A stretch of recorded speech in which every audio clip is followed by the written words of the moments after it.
So we'll start by going over the homework here. My computer's taking a little bit to do this. Okay, here we go. Okay. So we'll go ahead and skip over the definitions. Were there any definitions we wanted any clarification on before we go forward here? What's plasticity again? Oh, is that how you pronounce it? Plasticity. Plasticity. Yeah. Okay. So plasticity is just the ability of different neurons to be able to grow and then be able to make new connections and make new synapses with other neurons. So even though you're not producing more neurons, each of the neurons is still growing and being able to make new connections with different other neurons.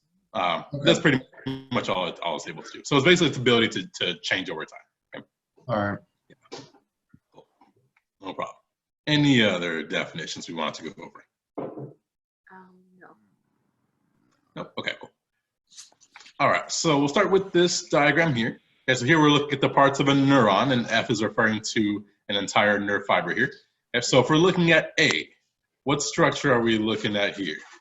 The Dendrite. The dendrites. Yeah, so A is our dendrite. Okay. What about B? What's this region? Cell body. The cell body or the soma. Perfect. Okay. How about C? Node of Ranvier. Yeah, so that would be the node of Ranvier. Perfect. Then D? Axon terminal. Axon terminals. Perfect. Cool. E? The nucleus. Yeah, E is just a nucleus, nothing special there. Then F, we're looking at this entire nerve fiber here. Yeah, so what would this whole thing be considered? Hey, George, F is kind of unclear. Yeah. Yeah, so F, I was referring to this entire nerve fiber here. So this would be an axon. Yeah. Cool. And then, yeah, go ahead. Put axon and axon hillock. Axon hillock, I'll take 2. Okay. Yeah. So axon hillock would specifically be this portion right before the axon begins. But yes, that would work too. Okay. How about G? Schwann cell. But yeah. Yeah. So there's a couple answers you could put here. If you said Schwann cell, I'll take that. If you said myelin sheath, I'll take that too. Did anyone put anything different here?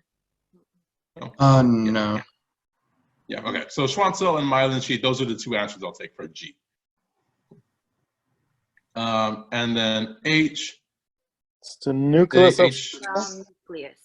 Yeah, so H would be the nucleus of the Schwann cell. So if, depending on what your answer was for G, I may throw out H and just not worry about it. But everything else here is going to be important. Okay? So A, B, C, D, and then F and G. E, not so much. H, not so much. But as long as you got those 6, that's what I'll be looking more specifically for. All right, cool. Score. All right, good. Beautiful, beautiful. All right, cool. So now we're looking at number 7 here. Okay, so here we're looking at the parts of the spinal cord. Okay, so starting with A, what are we looking at here? Central canal. No. Yeah. Canal. Yeah, so A would be the central canal, right? Perfect. So that's going to be the hole right in the middle of your spinal cord. Cool. What about B? What is anterior B? greyhorn. Anterior greyhorn. The anterior greyhorn. Perfect. Okay. And then here we have C. The lateral greyhorn. Lateral greyhorn. Perfect. Okay. And then D here. Lateral white. Lateral white horn column. Yeah, the lateral white column. Perfect. E. Posterior greyhorn. Yep, the posterior greyhorn. Okay. Then F. What is F? Posterior median sulcus. So F would be the posterior median sulcus. Sulcus. So this is, yes, posterior median sulcus. Oh, got it. Okay. So we'll talk more about that in a second here. Okay. And then G. So G is a type of neuron here. So what are we looking at? Interneuron. Right. So G would be an interneuron. That's what it was. Yeah, that was a very hard one. Very hard. Yeah, that one was a difficult one. Yeah. That was Yeah, a difficult one. I got stuck right there. Yeah. Yeah. Yeah, that was a bit of a toughie. Cool. So that's G. Okay. Then here we have H. Okay, so what do we think H is? sensory neuron or Sensory? axon of sensory neuron. Axon to that neck. Right. Yeah. Sorry. Yeah, so H would be the axon of a sensory neuron. If you just said sensory neuron, that's fine too. Okay. I. So I, again, we're looking at a neuron here. That is the cell body of the sensory neuron. Yeah. Right, that would be the cell body of the sensory neuron. Yeah. Perfect. Cool. And then J, this entire bulge here, what are we looking at there? What's that called? That's the Dorsal posterior root ganglion or dorsal root ganglion. Dorsal. Dorsal. Right, the posterior root ganglion or the dorsal root ganglion. Okay. Perfect. Cool, so that's J. Then here we have K. The nerve. Oh, sorry, here's K. So K is over here. Mhm. K is the stimulus or the nerve impulse of sensation. Like that's Yes. nerve that- Yeah, exactly. So K would be the action potential or the nerve impulse going along the sensory neuron. Can you say it's a receptor? If you said receptor, that's fine too. Yeah, I'll take receptor for that one too. Did anyone else put anything different for K? No. No. No. Okay. And then L here. What do we consider L? I L have is the effector. receiving the nerve impulse. So I L would be the think the effector. muscle- So if you said muscle, if you said gland, or if you said effector, I'll take any one of those three. Cool. Okay. What if you put all of those? If you put all of them, that's fine. That's fine too. Extra credit. Yeah.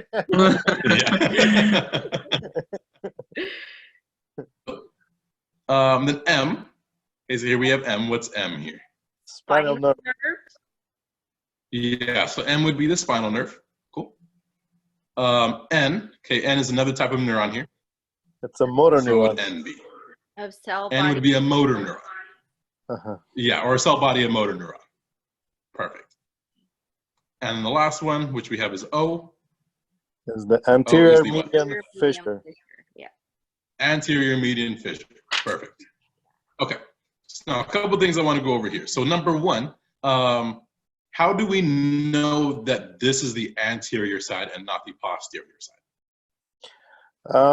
I guess one way to look at it is also the root, posterior root ganglion, you know, the bulging. It's almost always in the posterior side, not in the front or anterior side. So that's one way to look at it. And also the second way, I guess you can look at the anterior and the posterior gray horns. So the way I look at it, I think it's anterior gray horn is bulkier than the, if you want to put it that way, bulkier than the anterior horn.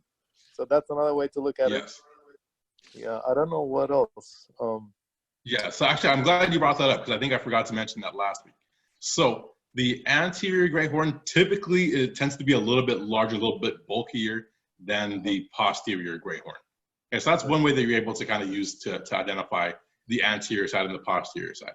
Okay. But the easier way to differentiate the two is what you had mentioned first, was you look for the dorsal root ganglion. Okay. So dorsal root ganglion is always going to be on the posterior side. Okay. So for that reason, here we have our dorsal root ganglion here on the posterior side. So we know this has to be the posterior side, and this would be the anterior side. Okay. Correct. Perfect. So good job to me. Next thing I want to ask here is, or I kind of want to bring your attention to again, is to look at where the sensory neurons and the motor neurons are. Okay? So remember, when we're looking at these sensory neurons are always going to be coming from the posterior side, coming from the dorsal side. Okay? So any sensory impulse, so I'll just put sensory. Okay. Those action potentials are going to come up through the spinal nerve. They're going to reach the dorsal root ganglion where you're going to have the cell body of your sensory neuron. Okay. And then the impulse is going to come up along the axon from the posterior side, okay, along the posterior root or the dorsal root here. Okay. And then reach your spinal cord from there. Okay. The flip side of that is when you are producing your motor impulse, everything is going to be going in the opposite direction. Okay, so motor impulses are going to be running from the cell body, okay, inside the anterior great horn. Okay. They're going to run up through the anterior root. Okay.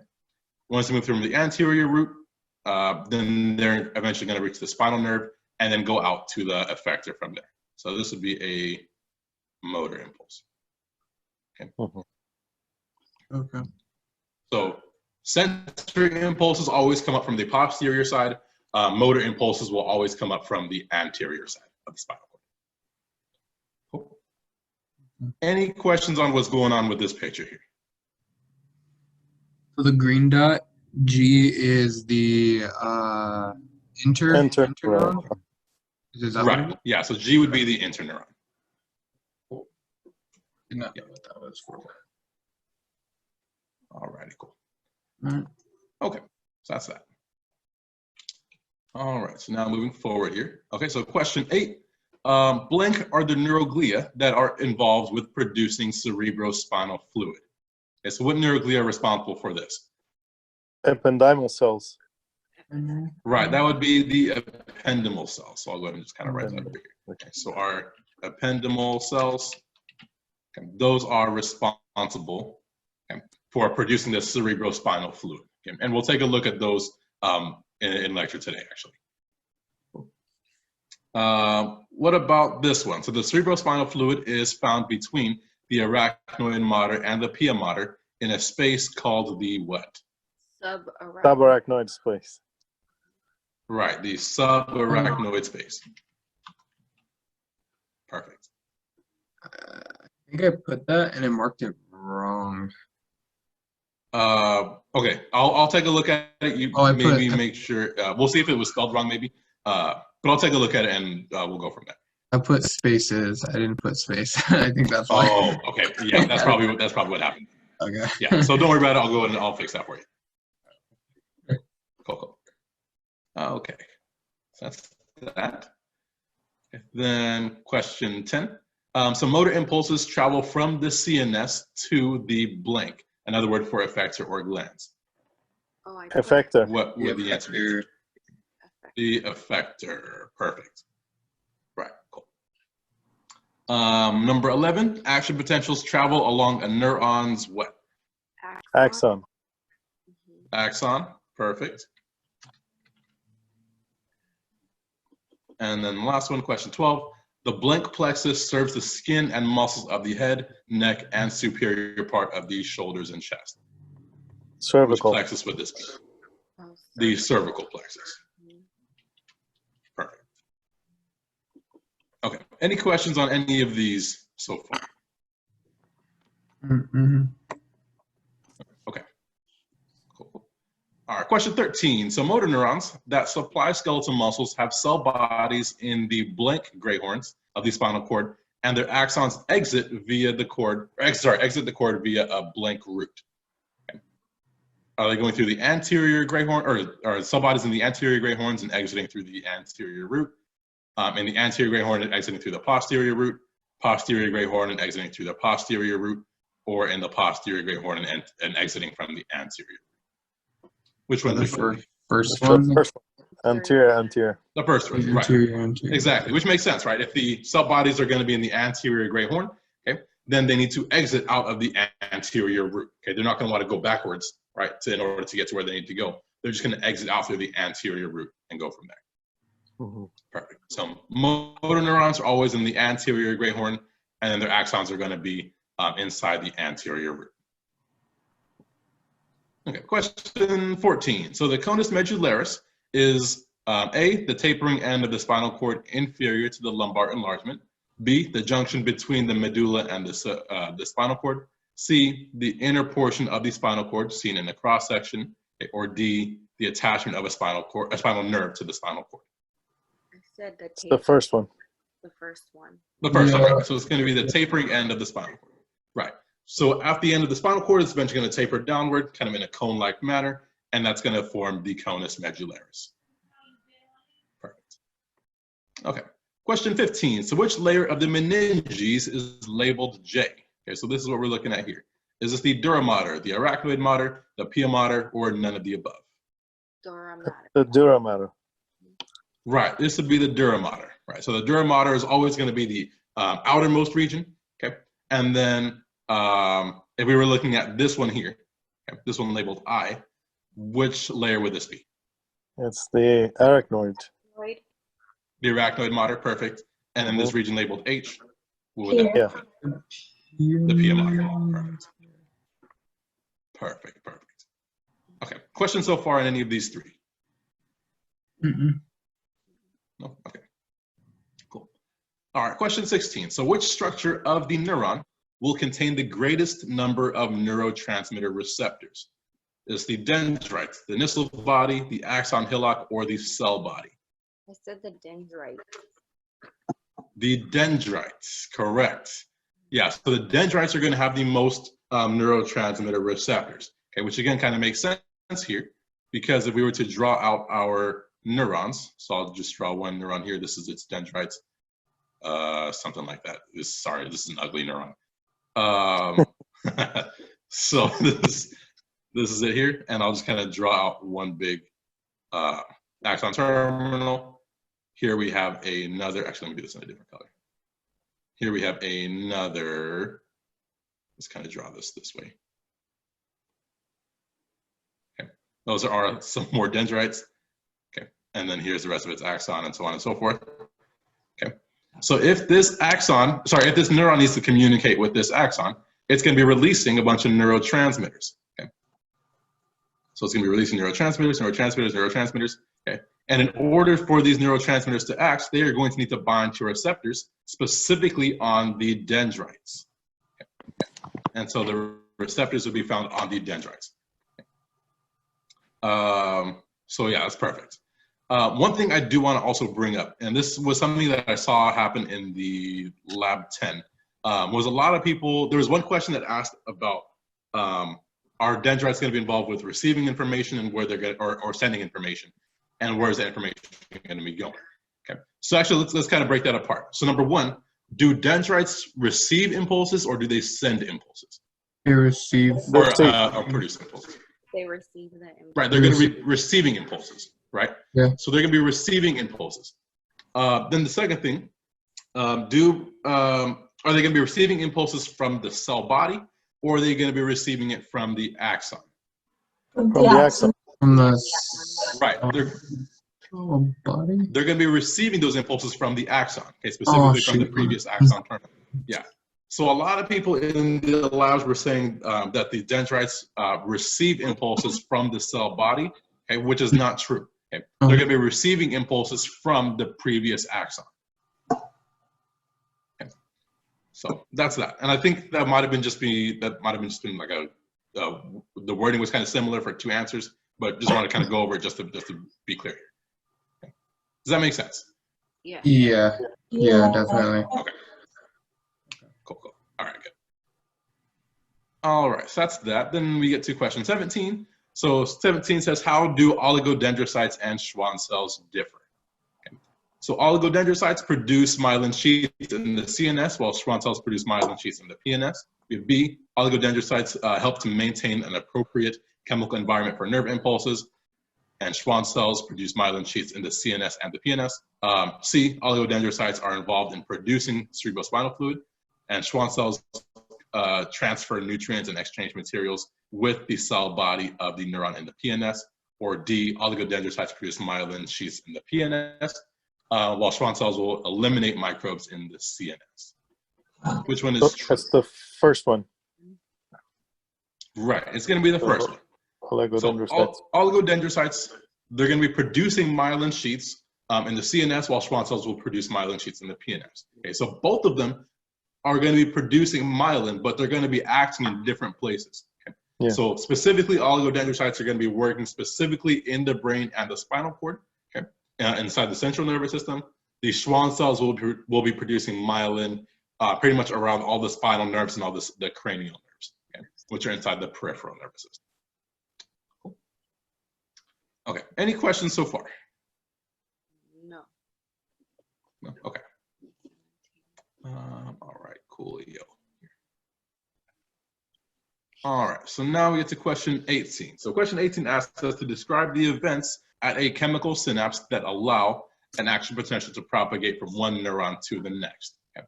So what's the first thing that needs to happen here if we want an action potential to move from one neuron to the next? So the action potential arrives from a previous neuron through an axon of the neuron. Right. So it's a So an action potential. Yeah. So we're gonna have an action potential comes down the axon. Axon terminal. And reaches the axon terminal. Right. Perfect. Okay. So now, once the action potential reaches the axon terminal, what happens now? So it triggers the opening of voltage-gated channels, calcium channels. And Right. So flux of voltage-gated calcium channels open. Perfect. So the voltage-gated calcium channels open. And the calcium ions. And so when they open, actually, let's backtrack. So when they open, does calcium come into the neuron or does it exit the neuron? It comes into the neuron. Into it? Right. So calcium. So that's going to allow calcium entry into the axon terminal. Yeah. Perfect. Okay, cool. So now we have calcium entering. Okay, what happens next? Calcium causes exocytosis of the synaptic vessels. Exocytosis. Exactly. So calcium is going to trigger exocytosis of these synaptic vesicles. Oops. Okay. And so when exocytosis takes place, what do we release? Allows Neurotransmitters. Transmitters. Right. So we're going to release neurotransmitters into the synaptic cleft. Yeah. Perfect. Okay. So then now that we have a bunch of neurotransmitters in our synaptic cleft, what do the neurotransmitters do at this point? So neurotransmitters bind to the ion channel. It could be calcium also, right? And Not calcium here. Not yet. I think it's after this. So calcium only plays a role up here when we're releasing, well, I meant potassium. or when we're releasing our synaptic vesicles. I meant potassium. So potassium, yes. Yeah. Okay, potassium. Yeah. So that's going to play a role in a second here. So we have our neurotransmitters. They're going to bind to their receptors.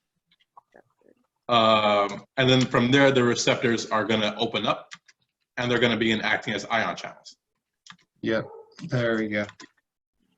Yeah. So then the ions that we can allow in, or enter/exit. And so what ions can they possibly be?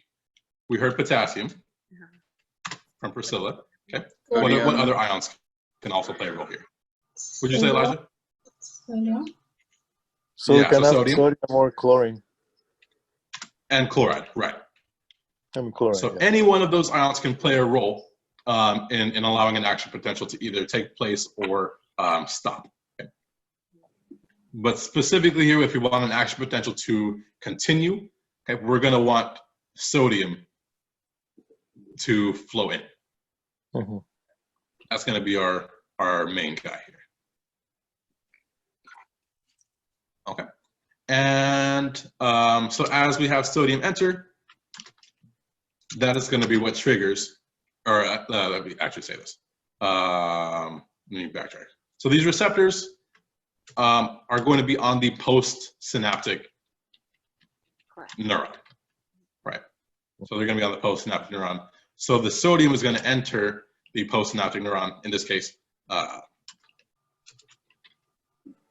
And that's going to trigger an action, or that's going to help bring in an action potential in the postsynaptic neuron. Okay.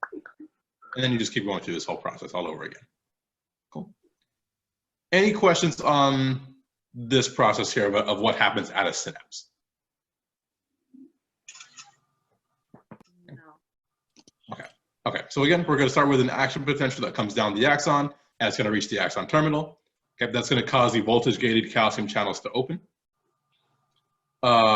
And when the voltage-gated calcium channels open, that's going to cause the calcium to enter into the axon terminal. that calcium is going to trigger exocytosis and release synaptic vesicles and release neurotransmitters into the synaptic cleft. Okay.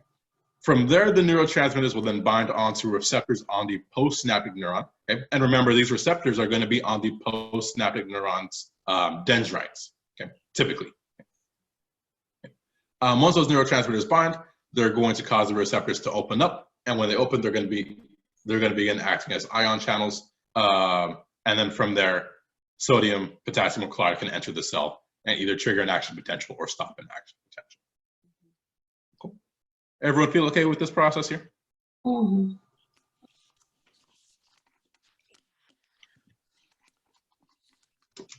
Okay. Yes. should be okay. Okay, cool. All right, cool. Okay, so that is that. Question 19. So, when we're looking at the patellar reflex or the knee-jerk reaction, okay, what are the main processes that are going to be involved with this? What's the first thing that happens when we want to trigger the patellar reflex? So it's the stretching of the muscle, the tendon that stimulates the sensory receptors. Right. So we're going to have our muscle spindle, which is going to act as our sensory receptors, are going to get stimulated when the muscle stretches when you hit your knee, okay, with the little mouse when you go to the doctor's office, right? Mm-hmm. Yeah. So the muscle spindle stimulates or is stimulated. Or the sensory receptor. Yes. So the muscle spindle is your sensory receptor here. It's going to get stimulated, and then from there, what happens now? The sensory neuron. So now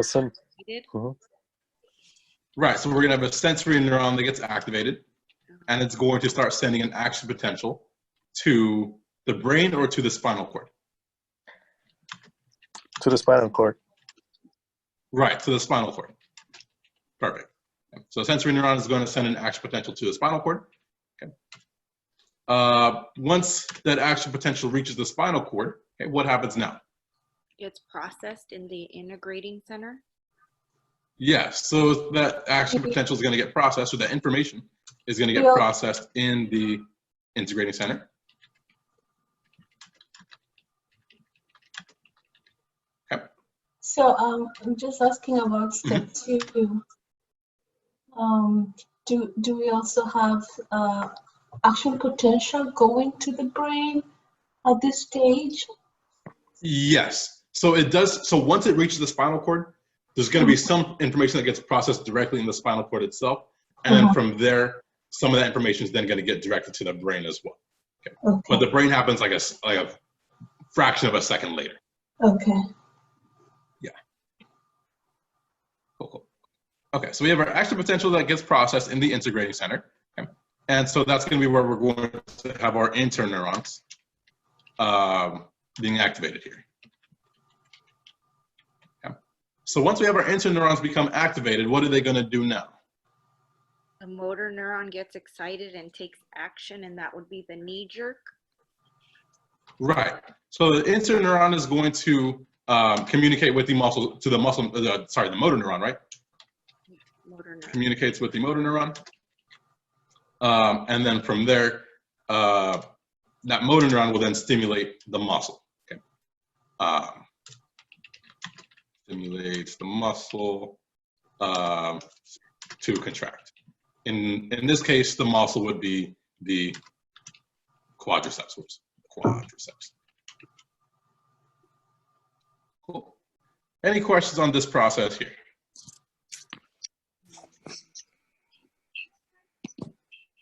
No. Okay. All right. Last question. So question 20. So Rob Gronkowski was playing football and suffered a traumatic brain injury, or TBI. So in TBI, there is considerable damage to the neurons in the central nervous system, and some neurons die. Of these 6 neuroglia, which one of them would replicate the most in response to TBI, and why? So let's start with which neuroglia do we think is going to be active here? So it's going to be the microglia? The microglia, right. So the microglia are going to be active, and why are they going to be active? It's active because the function of microglia is to replicate and also remove cellular debris and phagocytosis of damaged nervous tissue. Because in this case, the nervous tissue is damaged. Yeah. Exactly. So microglia are responsible for cleaning up any kind of neuronal damage. So if there's any neurons that get damaged or die, or if there's any debris or pathogens, whatever it may be, if there's anything in the brain or the spinal cord that shouldn't be there or that is damaged, the neuroglia are going to start to replicate themselves so they can phagocytize all of the damaged cells. Okay, good. All right, perfect. Cool. Any questions on anything we covered from this homework or anything from last week?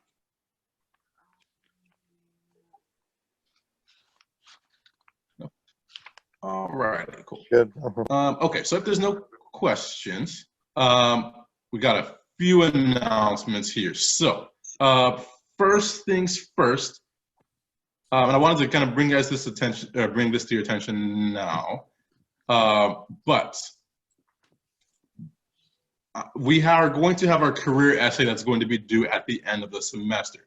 Okay, so I have all the instructions laid out for the career essay. And so if we go to the homepage on Canvas, if you go to, where is it? Exam study guides. Okay, I know it's not technically an exam, okay, but over here it says career essay requirements. Okay. So you're going to be writing an essay on your ideal career. Okay, so this is where it's going to be found inside the exam study guides section. And I'll kind of open that up so you guys can see what those requirements are. Okay, here we go. Okay, so is everyone able to see the career essay requirements here? Yes. Yeah, okay. Okay, so this career essay is gonna be worth 50 points, so make sure that you do this, okay? So essentially what we're gonna be doing is you're gonna be writing an essay on your ideal career, okay? And so this semester we've looked at different types of careers. We looked at, things in terms of anatomy and kind of doing the anatomy side of careers like histology, neuroscience, osteology, things like that. Or you can look at a particular career that's on the medical side. And we looked at different types of things like that. We looked at dermatology, orthopedics, and things like that. Okay. So what you're going to be doing is you're going to choose a career, okay, that is the most interesting to you, okay, and a career that you ideally want to go into. Okay. And so you're going to write a 1.5 to 2-page essay, double spaced, so it's not going to be terribly long. Okay. And you're going to write a description of whatever career you want to enter. Okay. And I want you to be specific. Okay. So if you want to go into nursing, for example, okay, which specific department in nursing do you want to go into? Do you want to be in the orthopedic department? Do you want to be in the neurology department? Do you want to be in the endocrinology department? Do you want to be in the, whatever the labor and delivery nurse? Okay. Be specific with whatever career you want to enter. Okay. And that is going to be the career that you choose. Okay. And again, make sure that this area is whatever is most interesting to you and whatever you actually see yourself possibly going into. Okay. The next thing I want you to do is I want you to write down what you're going to see in that field. Okay. I want you to write about the good things you're going to be able to see. And I also want you to write about the negatives that you may see in that particular field as well. Okay. With any field, there's going to be positives and there's going to be negatives. So I want you to kind of explore what those good and bad things that you may see maybe in that particular field. Okay. Once you do that, then you're going to write anything else you want to do or anything else you want to write about as far as that field goes. And so it's pretty open-ended once you kind of get past these first two parts. Okay. So write about anything else you want to write, but again, it needs to be 1.5 to 2 pages double spaced. Okay. So this can be turned in at any point during the semester, but it has to be turned in by May 11th. Okay. So I will upload so I'll put up a little link on Canvas on where you can upload it. If you want to email it to me, that works too. Either one's good. Okay. So as long as it gets turned in by May 11th, you'll be hunky-dory there. Okay. So again, this is going to be worth 50 points. This is probably going to be the easiest 50 points you'll get this entire semester. Okay. Any questions on the career essay? No.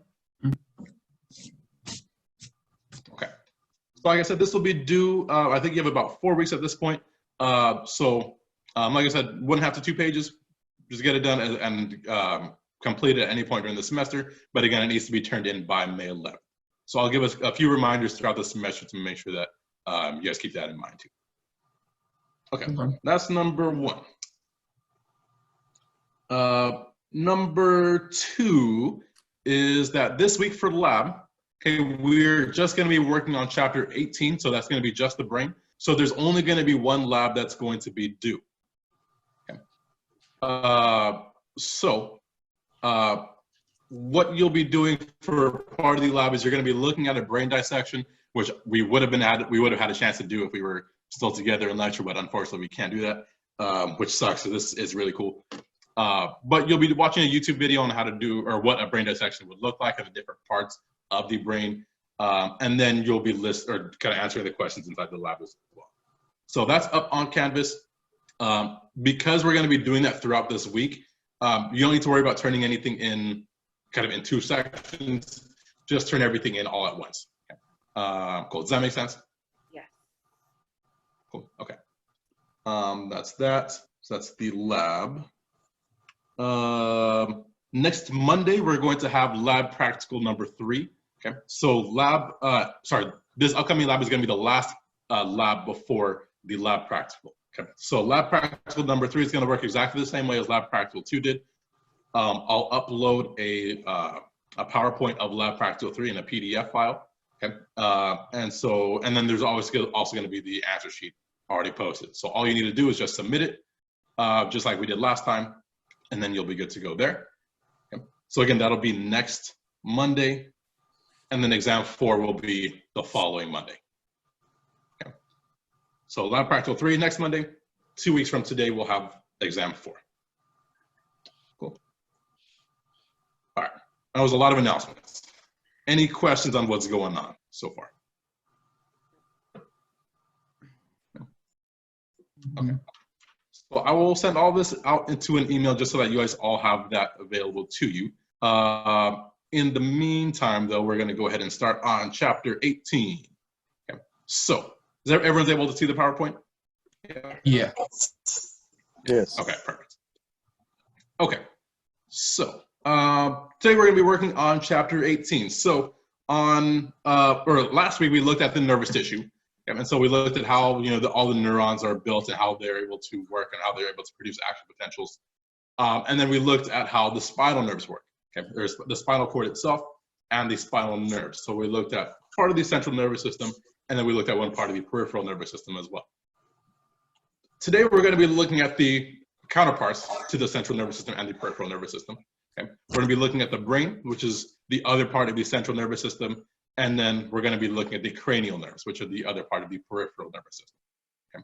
So we're going to be breaking this up into 2 days. So we're going to be starting on it today, and we're going to finish it on Wednesday, just because there's a lot of material that happens inside of the brain. So we're going to be doing this in 2 parts. Okay. But before we get into that, someone talk to me, give me a few examples of things that the brain is responsible for. Okay, what is the brain able to do? And give me just anything at all. What is the brain responsible for? It Sending processes messages. everything internally and externally. Okay, Priscilla, say that one more time. So it processes what's happening internally and externally. Okay, so processes your internal and external environments. With the Good. goal of Elijah, do you have one? homeostasis. I said, sends messages. Almost forgot. Okay, sends messages. All right. Okay. Priscilla, I think you said maintaining homeostasis, right? Yeah. Yeah, so maintaining homeostasis, perfect. Okay. What else is the brain responsible for? And you can even go, just don't worry about anatomy. Just give me anything. Reasoning and decision making. Okay, reasoning and decision making, perfect. Mm-hmm. Okay. What else? Holds memories. Holds memories, perfect. Cool. What else? It maintains. I think it should be the control center of the body. If the brain is not alive, then we cannot be alive. Right. So it's going to be the control center for a lot of different functions, right? Yeah. Cool. Okay. What else? And it takes inventory of hormones, like when you need hormones to be sent, or maybe even to stop hormones, like regulate. Yes, absolutely. So it's, yeah, perfect. So it's going to, I like the way you said that. It takes inventory of the hormones that you're releasing, right? And whatever hormones you need, right? It takes inventory of hormones. Okay. Josue mentioned that they are able to regulate temperature. Perfect. Okay. Another one that you can kind of use kind of in the same line as reasoning and decision making, but it's going to be where your behavior is going to be regulated as well. Cool. It's going to be, I'll even put emotions too. Okay. So it's going to regulate whether you're happy, whether you're sad. Okay. So we can see the brain is able to do all kinds of different functions, right? It's going to do everything from regulating whether you're feeling happy or sad to, you know, taking inventory of the different hormones that you're producing. It's going to be regulating what your body is going to be doing at any point in time. It's going to be processing all kinds of information. There's going to be memory storage. There's going to be all kinds of different things that the brain is going to be responsible for doing. Okay. So very good, very good. So we're going to be taking a look over the course of this week at how the brain is going to be able to do that and where all those functions are going to be able to be occurring. Okay. And this is just a small subset of the, you know, the many different types of functions that can happen. Okay. Perfect. So that's the brain. Okay. So as we talked about before, the brain is going to be the major center where we're going to be housing our intelligence. All of our emotions are going to be stored there. Our behavior is going to be regulated in our brain. I think Elijah mentioned memories are going to be where we're going to be storing, or where that's going to be stored there too. Okay. It's going to be responsible for, you know, regulating your emotions. It's going to be responsible for helping you move from point A to point B. What else? A bunch of different things, right? So, and we mentioned a bunch of them already. Okay. And so each of those different functions is going to be regulated and produced in a specific area of the brain. Okay. Each region of the brain is going to have a specific function that's going to allow us to be able to operate the way that we operate. Okay. So over the course of today, we're going to be taking a look at how the brain is protected and how it gets nourished.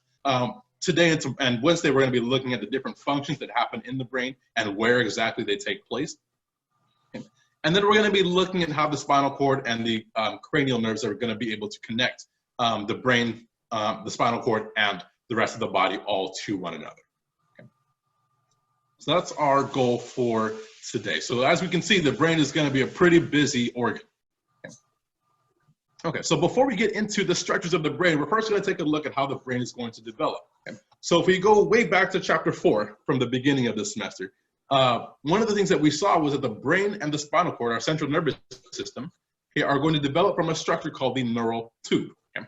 So if you remember, we initially had a neural plate, okay?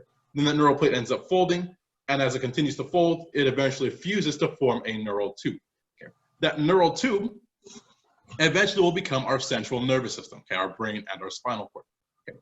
So in order to get us to the point where we actually have a fully formed brain and spinal cord, we're first going to initially have kind of a preliminary or a primitive kind of quote unquote brain. Okay. And so what's going to happen is the neural tube is going to expand in some areas, and it's going to constrict in other areas, and it's going to form 3 overall regions. Okay. The first region is called the prosencephalon. Okay. Then we have the mesencephalon here, and then the rhombencephalon. Okay. So the prosencephalon is going to be the area where we have our forebrain. Okay, that's going to be the anterior most portions of the brain. Okay. And so the prosencephalon gets divided up into 2 regions. Okay. We have the telencephalon, which will eventually develop into the cerebrum, which is the main mass of your brain, okay, as well as the lateral ventricles, and we'll talk about what those are later. Okay. Then the second component is going to be the diencephalon. Okay. And so the diencephalon, as we see over here, that will eventually develop into 3 structures called the thalamus, the hypothalamus, and the epithalamus, as well as another structure called the third ventricle. Okay. So that's all in the prosencephalon. Okay. The second region is the mesencephalon, which will develop into the midbrain. Okay. And so the midbrain is an actual physical structure that is, given the name the midbrain. And we'll look at that later. And then the last region is called the rhombencephalon. Okay. And so the rhombencephalon is going to be the hindbrain here, and the most posterior portion. Okay. And so the rhombencephalon will develop into the metencephalon, which will eventually develop into the pons, the cerebellum, and then the upper part of the fourth ventricle, and then the myelencephalon, okay, which will develop into the medulla oblongata, and then the lower portion of the fourth ventricle. Okay. So all of these different regions are going to eventually begin to mature until we end up with a fully formed brain. Okay. And all of this is initially going to develop from the neural tube that we initially had. Perfect. Okay. Okay, so when we take a look at the brain, there's going to be 4 major components to it. Okay. The first region is called the brainstem, okay, and that's going to be the most inferior region of the brain, okay, which is what we see over here. Okay, so the brainstem almost looks like a stem, okay, or like a stick that's going to be making up the inferior portion of the brain here. Okay. And so what's kind of interesting about the brainstem is it's actually continuous with the spinal cord itself. Okay, so if you remember from last week, when we were looking at the spinal cord, we saw that as it continues to run superiorly, it will eventually become continuous and join up with the brain. Okay, this is specifically the area where that's going to happen. Okay, spinal cord is going to join up with the brain here at the brainstem. Okay, and so the brainstem is made up of a few structures called the medulla oblongata, which we see down here. Okay, and then we have the pons superior to that, and then superior to that we will have the midbrain. So those are the 3 regions of the brainstem, and we'll look at those in more detail later. Okay. Then posterior to the brainstem, we're going to have the cerebellum. Okay. So here's the cerebellum, here's our brainstem over here. If you go just posterior to it, we'll reach the cerebellum. Okay. And so the cerebellum we'll talk about on Wednesday, but that's going to be involved with helping you to maintain balance and maintain coordinated body movements. Okay. Superior to the brainstem, we're going to have the diencephalon. So the diencephalon is going to be this region that gets kind of tucked away inside the brain up here. Okay. And so that is going to be where we find the thalamus, the hypothalamus, and the epithalamus. And the last structure is called the cerebrum. Okay.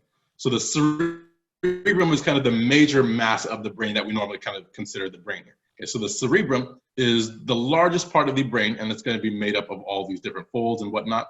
Okay. And so this is going to sit right on top of the diencephalon and the brainstem. Okay. Okay, so those are the 4 major parts of the brain. And again, we'll take a look at those in more detail as we go forward.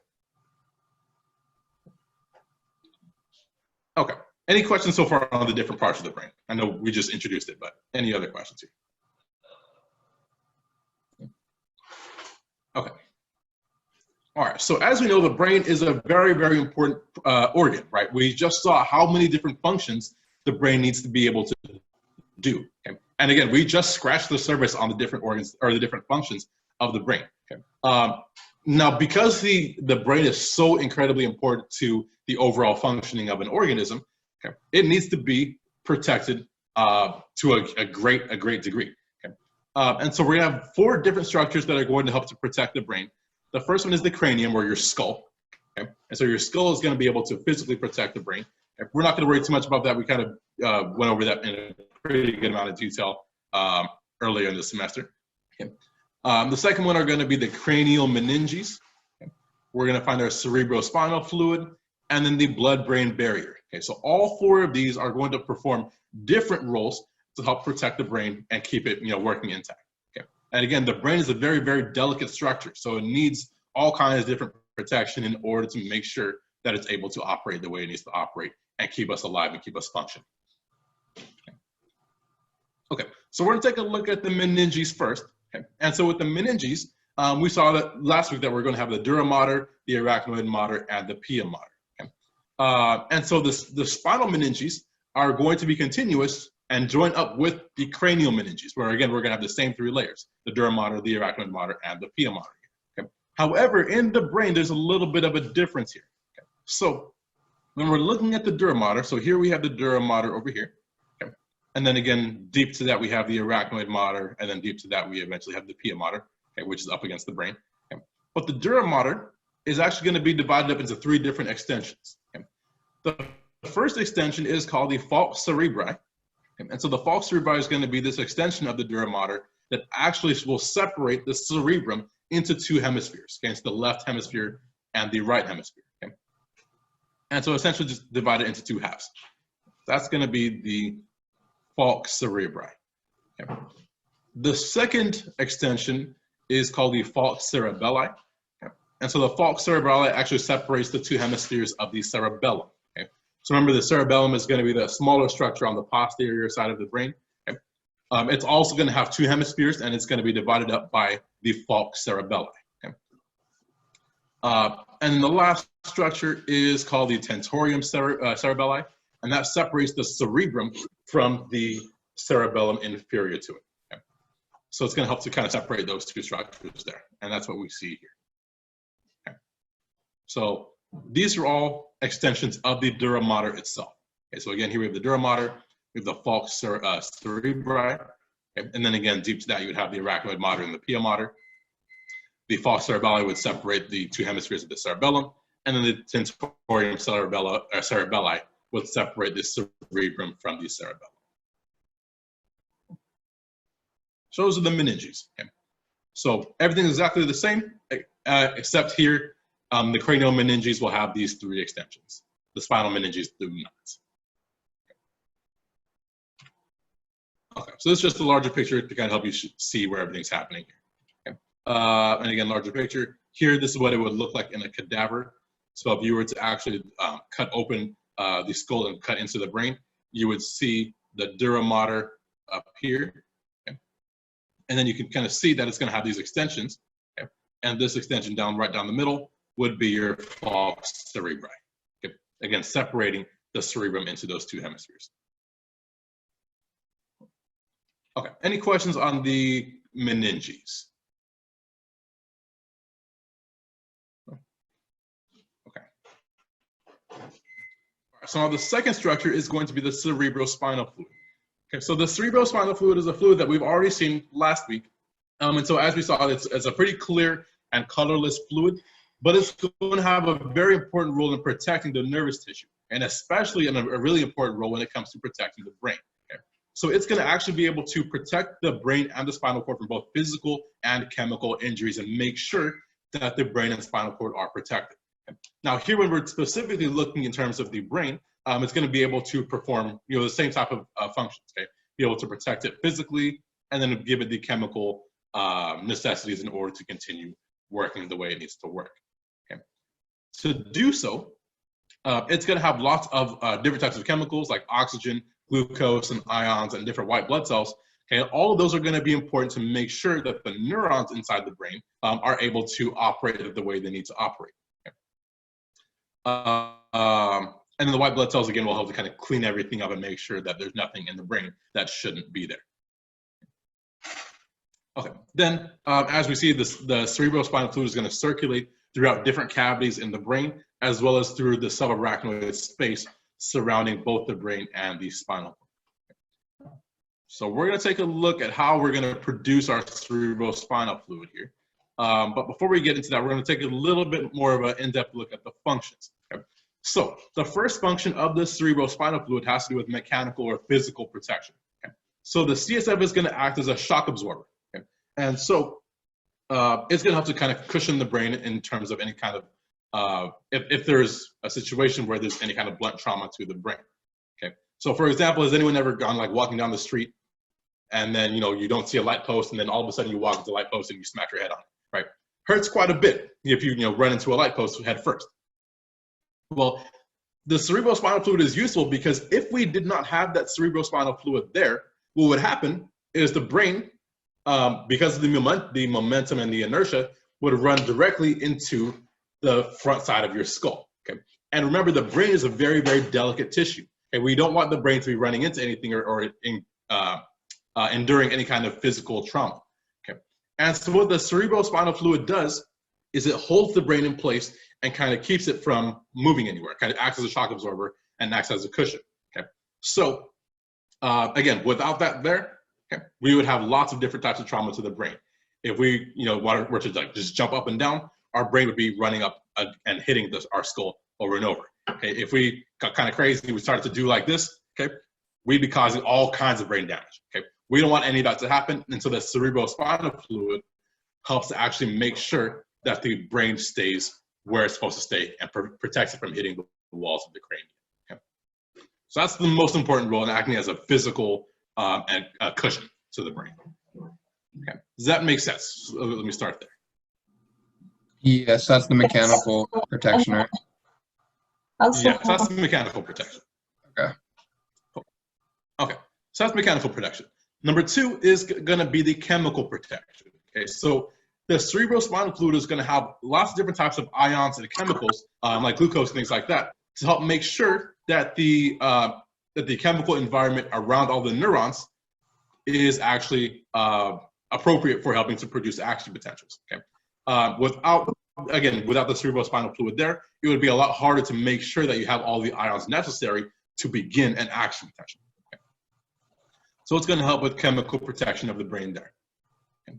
And then the last function is going to be with circulation, and so it's going to be able to move different nutrients and waste between the blood and the nervous tissue. Okay. Cool. So that's the cerebrospinal fluid. Okay. So now we're going to take a look at how this. Oh yeah. Mm-hmm. Go ahead. When a baby is little, you are cautioned about shaking the baby. Mm-hmm. Is it related to the fluid? It doesn't have so much to do with the cerebrospinal fluid. It's more that the muscles around the vertebrae are not strong enough. So Sharon's question was, when it comes to shaking babies, is that a problem with the cerebrospinal fluid? And not so much. It's more of the muscles around the spinal or around the vertebrae are not strong enough. And so if they go too far back, it can actually break the, or not break, but it can actually basically snap the spinal cord and kind of sever it. Okay. And so then you end up, either paralyzing the baby or possibly even killing the baby. Yeah. Any other questions here? Okay. So we're going to look at where the cerebrospinal fluid gets produced. And so inside of the brain, there's going to be 4 different ventricles. Okay. So just like in the heart, there were some chambers that we called ventricles. The brain is also going to have some ventricles too, okay? But they're going to have different roles here. Okay. So the ventricles inside the brain are specifically responsible for producing the cerebrospinal fluid and helping to circulate it. Okay. So the first 2 ventricles are called the lateral ventricles. Okay. And so there's a lateral ventricle in each hemisphere. Okay. One in the left hemisphere, the other one in the right hemisphere here. Okay, so these are going to be the first 2 places where we'll be producing cerebrospinal fluid, okay, the 2 lateral ventricles. Okay. Now, in between the 2 lateral ventricles, there's going to be a membrane called the septum pellucidum. Okay. And so the septum pellucidum just separates the left lateral ventricle from the right lateral ventricle. Okay. Then there's a 3rd ventricle that's literally called the 3rd ventricle. Okay. So kind of easy to remember here. So the 3rd ventricle would be this region here. Okay. And so it's a pretty narrow cavity that's going to sit right in between kind of right in the middle of the thalamus. Okay. And then we have a 4th ventricle. And again, it's just given the name the 4th ventricle. Okay. So the 4th ventricle is going to be found here in between the brainstem and the cerebellum. Okay. So these are all different cavities and different chambers where we're going to be producing the cerebrospinal fluid, or CSF.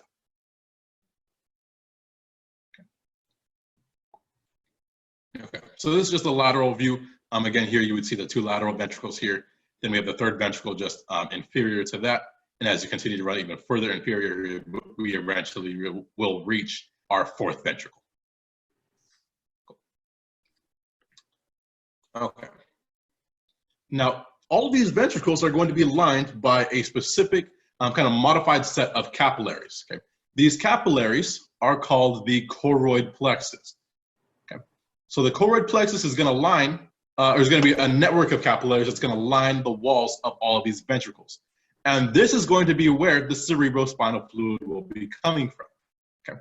And so what's going to be happening here is there's going to be lots of water and lots of substances that are going to be moving out of these capillaries, and diffusing out of these capillaries, and they're going to be going across these ependymal cells. Okay, so the ependymal cells will be covering up the choroid plexus. Okay, and so they'll be kind of lining the choroid plexus here. So when all of those that water and all those other substances pass out of the choroid plexus, they have to move through the ependymal cells and then eventually reach the ventricle. Okay. Once they enter the ventricle, now that fluid is now considered cerebrospinal fluid. Okay, so that makes sense. Mm-hmm. Cool. Okay, so again, we have our choroid plexus. Okay, this is going to be our capillaries here. We have stuff leaking out of the capillaries, or getting, not necessarily leaking, but diffusing out of the capillaries through the ependymal cells and then into the cerebrospinal fluid. Okay, so as they pass through the ependymal cells may also be adding some extra stuff to the fluid. So again, whatever comes out of the ependymal cells becomes the cerebrospinal fluid. Okay, so all of these ependymal cells here are going to be kind of bound together by these tight junctions. Okay? And so these tight junctions are going to ensure that nothing leaks in between our ependymal cells. Okay? That's going to prevent the CSF from leaking in between the ependymal cells. And this is what's going to help form our blood cerebrospinal fluid barrier. Okay? All these tight junctions between the ependymal cells here. And so when we form the blood cerebrospinal fluid barrier, that's going to ensure and help us make sure that we allow certain materials to enter the CSF and then prevent other things from entering the CSF. And so that becomes useful because we're able to prevent some possibly dangerous bloodborne substances, like, for example, different types of bacteria and whatnot, from entering the CSF and then circulating around our nervous system. So only, or I guess usually pretty helpful substances are going to be the ones that make it through the blood CSF barrier. And again, that's going to be formed by the tight junctions between our ependymal cells. Cool. All right. So that is the choroid plexus. So again, that's going to be where our CSF will be coming from. Okay. George. So now we're going to take a look. Oh yeah, go ahead. So for tight junctions, I was just reading it over again. You said that it creates the blood cerebrospinal fluid since it has the tight junctions. Like does it just produce that? It doesn't. The tight junctions themselves don't produce it, but what they do is they just prevent stuff from leaking out of the ependymal cells that shouldn't be leaking out, okay? Or stuff from the endothelial walls of the capillaries, and prevent that stuff from leaking out. Okay. So it's essentially just there to make sure that only the necessary materials leave the blood and then enter the CSF. Okay. Okay. So the tight junctions will basically just preventing leakage of extra stuff that shouldn't get into it. Well, thank you. Does that make sense? Yeah. Yeah. Yeah. Cool. Okay, cool. Any other questions here? Okay, cool. All right, so now we're going to look at how that CSF is going to be circulating. Okay, and so again, that's going to be coming from the choroid plexus. And so each ventricle is going to be lined with a choroid plexus. So we're going to start in the lateral ventricles. Okay, and so each of the lateral ventricles will have a choroid plexus that will be producing some CSF. Okay. From there, the cerebrospinal fluid is then going to move through some channels here called the interventricular foramina. Okay. And so these are these channels that will lead from the lateral ventricles into the third ventricle. Okay. So once the CSF reaches the third ventricle, okay, the third ventricle is then going to add more CSF through its own choroid plexus. Okay. And then from there, from the third ventricle, the CSF will then move from the third ventricle down through the structure called the cerebral aqueduct, okay, and then enter the fourth ventricle. Okay. And then again, the fourth ventricle will then add more CSF. Okay. So all four of these ventricles here, we're adding more CSF to what we've already produced. Okay. Once that fluid, exits out of the fourth ventricle, it's going to go into one of a few places. Okay. Option A is it's going to move into the subarachnoid space around the brain. Okay. And so that's what we see over here, in the subarachnoid space around the brain, again, in between the arachnoid and the pia mater. Okay. Option B is it can flow through the subarachnoid space around the spinal cord, okay? Again, between the arachnoid mater and the pia mater. Okay. Option C is that some of that CSF, a small amount of that CSF, is actually going to pass into the central canal of the spinal cord. Okay. So those are the three places where we can find CSF, okay? Surrounding the brain, surrounding the spinal cord, and then within the central canal of the spinal cord. Okay. So the CSF is going to continue circulating around the cerebrospinal fluid. Okay. And once it's done circulating, it's eventually going to get reabsorbed back into the blood, inside the choroid plexus, or not inside the choroid plexus, but inside the blood, okay, through some structures called the arachnoid villi. Okay. So the arachnoid villi are going to absorb that CSF and bring that stuff back into the blood. Okay. And then again, you'll start this whole process all over again, starting with the lateral ventricles, and do this all again from beginning to end. Okay. So again, we're starting with the lateral ventricles. From there, the CSF will flow through the interventricular foramina, okay, into the third ventricle. Okay. From the third ventricle, it flows into the cerebral aqueduct, and then into the fourth ventricle, and then from the fourth ventricle throughout the subarachnoid space, either around the brain or spinal cord or the central canal. Okay. And then from there, it'll eventually get reabsorbed back into the blood through the arachnoid villi. Okay, so this is one circulation pathway that I do want you to be familiar with for the next exam. Okay. Okay. Any questions on this circulation here? Okay. All right, so here's just another picture to kind of show you the different components to this. Okay. And again, starting with the lateral ventricles, we're going through the interventricular foramina to the third ventricle, cerebral aqueduct, hit the fourth ventricle. From the fourth ventricle, we reach the subarachnoid space, reabsorbed back into the arachnoid villi, into the blood, okay? And then eventually it makes its way back into one of the choroid plexuses, okay? To help you reproduce that CSF. Okay, okay, cool, that's it. Okay, so there is a condition that has to do with elevated levels of cerebrospinal fluid, and that condition is called hydrocephalus. Okay? So hydrocephalus literally translates to kind of water in the brain. And so what happens with CSF here in this case is you have an elevated CSF pressure. Okay? This can be due to one of two things. Okay? Option A, or reason A, is you just there's an obstruction inside one of the places where you have the cerebrospinal fluid. And so because the cerebrospinal fluid can't get past wherever that obstruction is, okay, the CSF begins to build up in that particular region, and it causes the head to swell, specifically in infants. Okay. And cause an increase in the CSF pressure. Okay. That's one way that you can have extra CSF pressure here. The other way is if you're overproducing CSF, so maybe there's not an obstruction, but you're just producing too much CSF at one point in time, okay? Or you're not reabsorbing it fast enough. Okay. In either one of those cases, there's going to be an elevated amount of CSF. Okay. And again, that can be dangerous because now you're adding extra pressure to the area around the brain. And so in infants, what will happen here is if infants develop hydrocephalus, the head tends to swell up because it needs to make room for the extra cerebrospinal fluid that has been produced. It's a little bit easier here because the fontanelles inside the baby's skull haven't fused yet. And so there's an ability for the skull to be able to stretch a little bit in order to accommodate that extra fluid. Okay. But again, this is something you want to treat because that fluid is still going to be exerting pressure on the brain, and the brain is very sensitive. It doesn't want to have that extra pressure on it. Okay. Now, in adults, this becomes a lot more life-threatening a lot quicker. Okay. And so the reason is because the skull bones are already fused together. And so there's no place for that cerebrospinal fluid to kind of push on the skull because it's all already held together.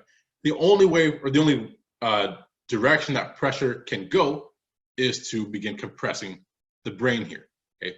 But again, because you're not able to expand the skull here, the pressure increases dramatically and starts to increase the pressure on the brain very, very quickly.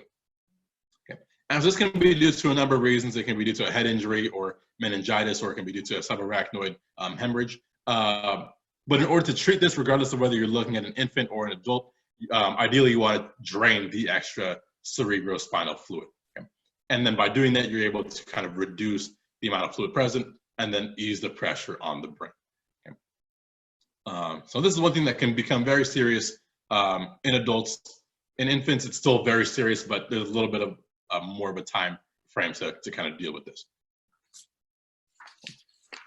Any questions with hydrocephalus here?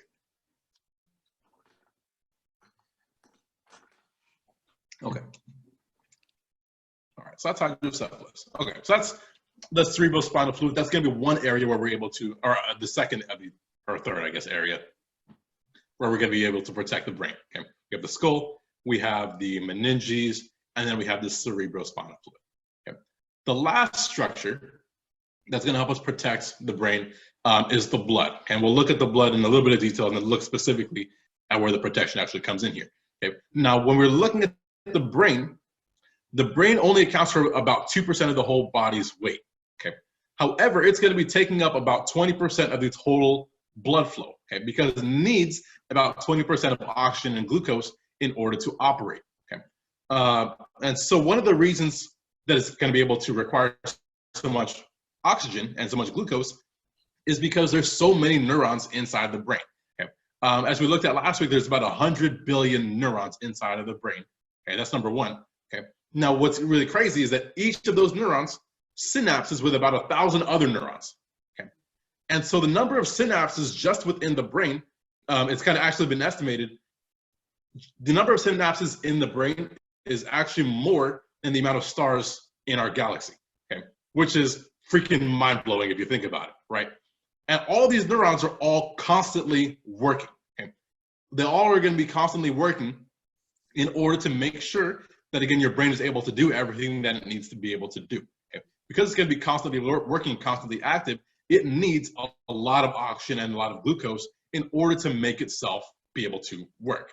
Okay? And again, that's just 20% at rest. That's not even considering when you're doing these crazy mental processes or things like that. Okay? So all the oxygen and glucose that come through the blood are going to eventually be used to produce ATP. Okay? And then that will eventually be used to help make sure that all of the action potentials inside the brain are able to work the way they need to. Okay. Now, because these action potentials and because the neurons are constantly working here, the brain does not have the ability to store glucose. Okay. Now, in other places like the liver and the muscles, we're able to store glucose for later use. But in the brain, because it's constantly working, constantly active, it doesn't have that luxury. Okay. So any glucose that comes to the brain is immediately used up. And so blood flow to the brain needs to be continuous. Okay? If there's any lack of glucose reaching the brain, okay, that's going to be a lack of ATP getting produced. And if you have a lack of ATP getting produced, that's going to be a lack of action potentials. Okay? And that's going to be causing a lot of other issues. Okay? So there has to be lots of oxygen and lots of glucose available to the brain at all times. Okay, so kind of hit that pretty good here. So as you start to increase the activity of all the neurons and the neuroglia inside the inside the brain, and blood flow is going to need to increase. Okay, so more activity of the neurons is going to require more blood, okay? And so you're going to need more oxygen and more glucose available as they become more active. Okay? The flip side of this is if you have a decrease in your blood flow, okay, that can cause some significant issues, okay? Specifically to the brain here. And so, for example, it can cause disorientation, it can cause loss of consciousness, or a number of other issues. Okay? So, for example, if we have blood flow to the brain that gets interrupted for even just a couple minutes, that can cause some of the neurons to become completely impaired or significantly impaired. Okay? And then they're not able to work the way they need to operate, and that causes other issues down the line. Okay? Now, if oxygen gets deprived for 4 minutes or more, then we start to see some permanent brain damage. Okay? And so that's going to be one of those situations where we want to make sure that regardless of whether our patient is dealing with whatever their situation is, they need to have a constant flow of oxygen in order to make sure that their brain is able to be functioning properly. Okay. Now, people who have blood glucose levels become too low. Okay? That can lead to mental confusion, dizziness, convulsions, and loss of consciousness. Okay? And so this is why people who are diabetics need to be really vigilant about checking their blood pressure, because if it drops too low, they can actually experience a lot of these different conditions, especially if it happens for too long of a period of time. Cool. Okay, so that's blood flow. Okay, so we looked at how blood is going to be really important here. Okay, so blood is going to be able to transport oxygen and transport glucose to the brain. Okay, now there's going to be a structure inside the brain called the blood-brain barrier. Okay, and so the blood-brain barrier is formed by all the capillaries inside of the brain, okay, and the astrocytes that surround each of those capillaries. Okay, so if you remember from last Monday when we were looking at astrocytes, all the astrocytes would have a bunch of these arm-like processes here. And at the end of those processes is kind of a flat surface that looks like this. Okay? So these flat surfaces are called astrocyte end feet, or sometimes called foot processes. Okay? So each of those astrocyte end feet or foot processes is going to end up surrounding each individual capillary. Okay? And each of those end feet are going to form tight junctions with the next end feet of end feet of the next astrocyte. And so we end up having a capillary that gets surrounded completely by these astrocytic end feet here. Okay? And so again, those astrocytes are going to maintain their strength using those tight junctions. Okay? Now, because we've produced tight junctions, that is going to help us be able to regulate what comes into the brain from the blood, okay, and what cannot get into the brain from the blood, okay, and vice versa. Okay? So this is going to be a place where we're going to be able to regulate what is able to cross between the blood and the brain. Okay, and again, that's going to be through the plasma membranes of the endothelial cells. Okay, so here's just a few examples here. So if we're looking at the blood-brain barrier, okay, here we are looking at the blood vessel itself here, okay, and then again, surrounding it, you would find the astrocytic end feet, okay, the end feet of your astrocytes here surrounding it. Okay. And so there's going to be a few different substances that are going to be able to cross effectively through, okay, and some that cannot. Okay. One of those molecules, or I guess two of those molecules that need to be able to get through the blood-brain barrier, okay, are oxygen and glucose. Okay? And so those are going to be able to easily pass through, and that's going to be incredibly useful because they're going to be able to make sure that the neuronal function is going to be available and proper. Okay, okay, so that's oxygen and glucose are going to be able to easily pass through our blood-brain barrier, okay, into our brain tissue. The next thing that we're going to be able to see easily pass through is anything that is lipid soluble. Okay? The reason lipid soluble membranes or lipid soluble substances can pass through is because the plasma membranes are going to be made up of phospholipids. Okay? So lipid soluble substances can pass through easily the phospholipid bilayer. Okay? So that's going to be things like oxygen and carbon dioxide. They're going to be able to easily pass through steroid hormones. Okay? Those are also lipid based. And so they're going to be able to easily pass through. So those would be like estrogen, testosterone, progesterone, cortisol, which is the stress hormone. And those are all able to easily pass from the blood into the brain, okay, and then produce the necessary effects or the corresponding effects. Alcohol is another one that is a lipid soluble, okay? And so alcohol has the ability to pass from the blood into the brain, okay, which is why if you ever have a good time on, or have a crazy time on St. Patty's Day, right? You might feel a little tipsy. Okay, that's because the alcohol has the ability to pass through the blood-brain barrier and actually enter the brain tissue, okay, and then make you feel a little tipsy. Okay, and then nicotine and then caffeine also are able to pass through the blood-brain barrier as well. Okay, and so that's one of the reasons why caffeine is able to actually get us kind of more riled up and get us kind of more awake. Okay, because it's actually able to pass from the blood directly into the brain. There's also a handful of other water-soluble substances that can also make it through, like glucose and other ions. So they can actually pass through the blood-brain barrier. Proteins and other antibiotics are not able to pass through because they're too large. Okay? And so proteins and antibiotics cannot pass through the blood-brain barrier. Okay? So as we see, the blood-brain barrier is kind of is not perfect. Okay, it helps to allow some helpful substances to pass through, and it also allows some harmful substances to pass through, like alcohol and things like that, right? But at the same time, it also is able to prevent harmful substances from entering, okay, certain harmful substances. But then at the same time, it also prevents other helpful substances from passing through too. Okay? So it's not perfect, but it does the job pretty well for what it does. Cool. Okay, so that is the blood-brain barrier. Okay, any questions on the blood-brain barrier here?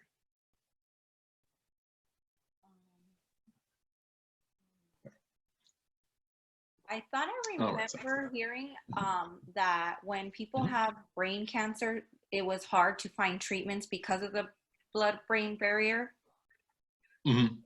Is that? Yeah, this is exactly why. So a lot of medications are not very good at passing through the blood-brain barrier.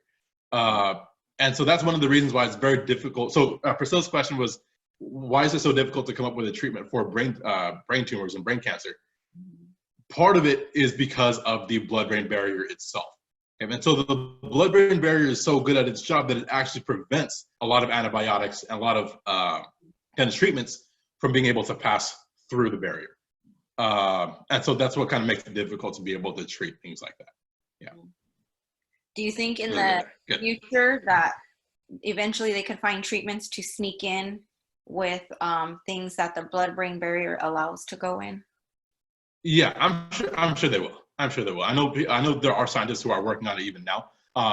But I do believe that. I do believe that over time, eventually they're going to start to find ways of kind of crossing the blood-brain barrier to help kind of fix problems like this and with brain tumors and things like that. Yeah, yeah, it's definitely possible. It's just finding the way to do it is the tricky part. Yeah, very good question. Any other questions here? Okay. Okay, so question here. So which structures protect the brain? The cranium, the dura mater, the arachnoid mater, the pia mater, or all of the above?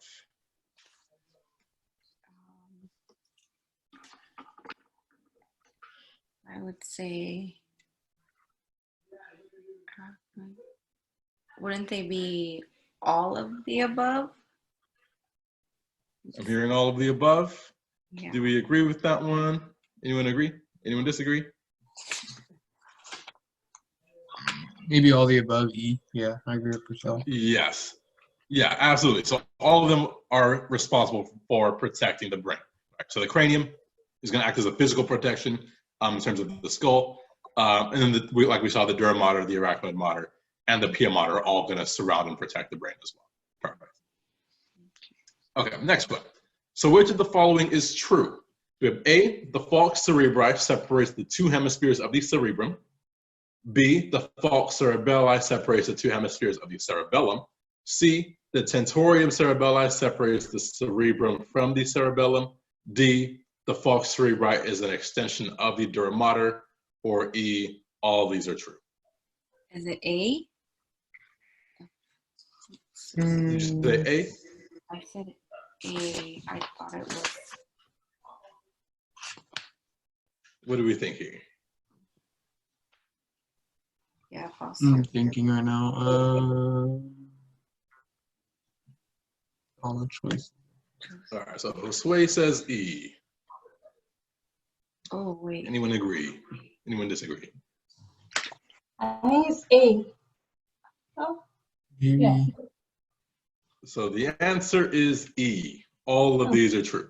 All right, so the falx cerebri is the part of the dura mater that's going to separate the cerebrum into those two hemispheres, right?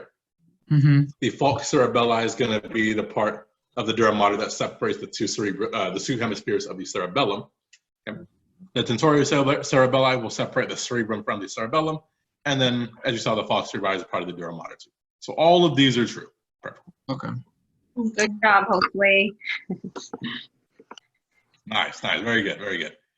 Okay, next question. So the majority of the cerebral spinal fluid production is made from which of the following sites? So we got A, the medulla oblongata, B, the interventricular foramina, C, the septum pellucidum, D, the choroid plexuses, or E, the falx cerebri.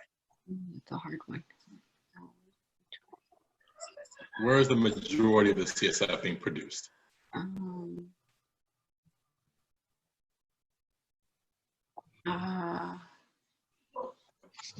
Is it D, the choroid plexus?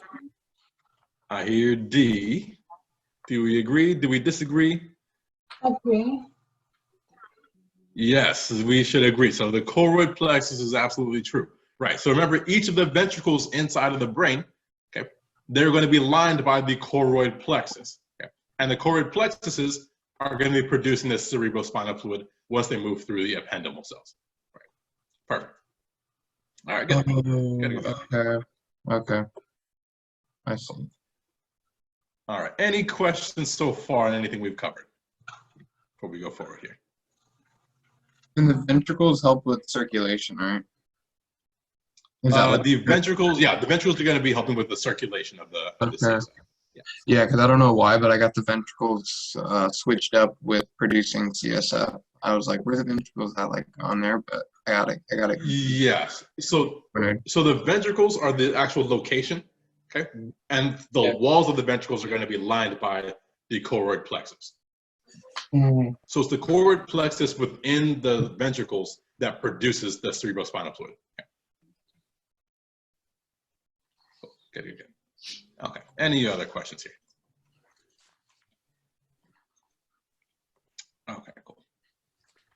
All right. So with that, we're going to go ahead and jump into some specific parts of the brain. And so the first part that we're going to talk about is the brainstem. Okay. And so the brainstem is going to be made up of three structures, like we saw earlier. We're going to have the medulla oblongata, or also just called the medulla. Okay. Then we have the pons, and then superior to that, we have the midbrain. So all three of these regions are going to be making up the brainstem. So we're going to start by talking about the medulla oblongata. Okay? And so the medulla oblongata, like we talked about, is going to be an extension of the spinal cord. Okay? So the spinal cord, as it continues to run superiorly, will eventually become the medulla oblongata here. Okay? And so that's going to be the most inferior portion of the brainstem. Okay? Now, what's kind of interesting about the medulla oblongata is there's about 6 of the 12 pairs of cranial nerves are going to come specifically out of the medulla. Okay, so we have 12 pairs of cranial nerves, and we'll talk about those later today. Okay, those 12 pairs are going to originate from, or sorry, 6 of those 12 pairs are going to originate from the medulla. Okay. And so the medulla is going to be responsible for having lots of nuclei here, a lot of these neuronal cell bodies that are responsible for sensing touch, conscious proprioception, which is again knowing where your body is in space. Okay. It's going to be responsible for sensing pressure and vibration. Okay. And so on the anterior portion, we're going to find some white matter tracts. And so the white matter tracts are going to contain lots of sensory and motor tracts that are going to allow the brain to be able to communicate with the spinal cord. Okay. So those sensory motor tracts are going to allow communication between the brain and spinal cord here. So when we take a look at the kind of an inferior view of the brain, here we're going to see the medulla. Okay. The anterior portion of the medulla is going to be broken up into 2 regions called the pyramids. Okay. And so these pyramids kind of bulge forward, okay, bulge anteriorly. Okay. And those are going to be made up of white matter. Okay. And specifically, these pyramids are going to be made up of these motor tracts, okay, that are going to run from the cerebrum down into the spinal cord. So again, here we see the spinal cord here we see the pyramids, and then the brain. So these pyramids are going to be where we find our motor neurons, our motor nerves coming from the brain and eventually reaching the spinal cord here. Okay. Now, has anyone ever heard of the brain being able to control movements on opposite sides of the body? Like, for example, the left side of the brain is able to control the right side of the body, and the right side of the brain is able to control the left side of the body. Has anyone ever heard that before? Yeah. Yes. Mm-hmm. Yeah. So this is specifically where we actually see that take place. Okay. So inside the pyramid, we're going to find a lot of these motor neurons, okay, or motor nerves. Okay. The motor nerves are going to cross from for example, the left pyramid into the right side of the body towards the spinal cord. Okay. And then the motor nerves on the right side are going to do the exact opposite. Okay. So we're going to have motor neurons that are let me backtrack. We're going to have motor nerves that cross from one side of the brain to the other side of the spinal cord. Okay? And that is what allows your brain to be able to control movements on the opposite side of the body. Okay? So this crossing of our motor nerves here is what's called decussation of the pyramids, okay? Where you actually have your motor neurons or motor nerves cross from one side over to the other. Okay. Does that make sense? Yeah. Yeah, definitely. Okay. Cool. Okay, so that's called decussation. Again, that's just due to the white matter, our motor nerves crossing from one side to the other. Okay, left to right and then right to left. But left to right of the brain to the left to right of the spinal cord, right? Correct. Yeah, from the left side of the brain to the right side of the spinal cord, and from the right side of the brain to the left side of the spinal cord. Okay. Yeah. Okay. So in addition to those motor nerves, we're also going to find some gray matter. Okay, so we looked at the white matter inside the medulla. The gray matter inside of the medulla is also going to be important here. Okay, and so there's going to be a few regions called nuclei. Okay, and again, nuclei are just these masses of neuronal cell bodies, and so these nuclei inside the medulla are going to be responsible for controlling very vital body functions. Okay, so we're going to have a particular region inside of the medulla called the cardiovascular center, and so this is going to be responsible for regulating your heart rate. Okay, regulating the force of your heart's contractions, and then regulating the diameter of your blood vessels. Okay? So in doing so, it's going to be able to regulate your heart rate, the contraction of your heart, as well as your blood pressure. Okay? So pretty much everything that has to do with your heart working, okay, is going to be performed by the cardiovascular center inside the medulla. Okay? And then in addition to that, we're also going to have a medullary respiratory center, and this is responsible for controlling your breathing rate, okay, your respiratory rate. Okay. And then in addition to that, the medulla is also responsible for doing a few other things, helps with kind of the vomiting reflex, coughing, sneezing, proprioception, and then sensing touch, pressure, and vibration. Okay. So in addition to all these other things, the medulla is also capable of all of these other roles as well.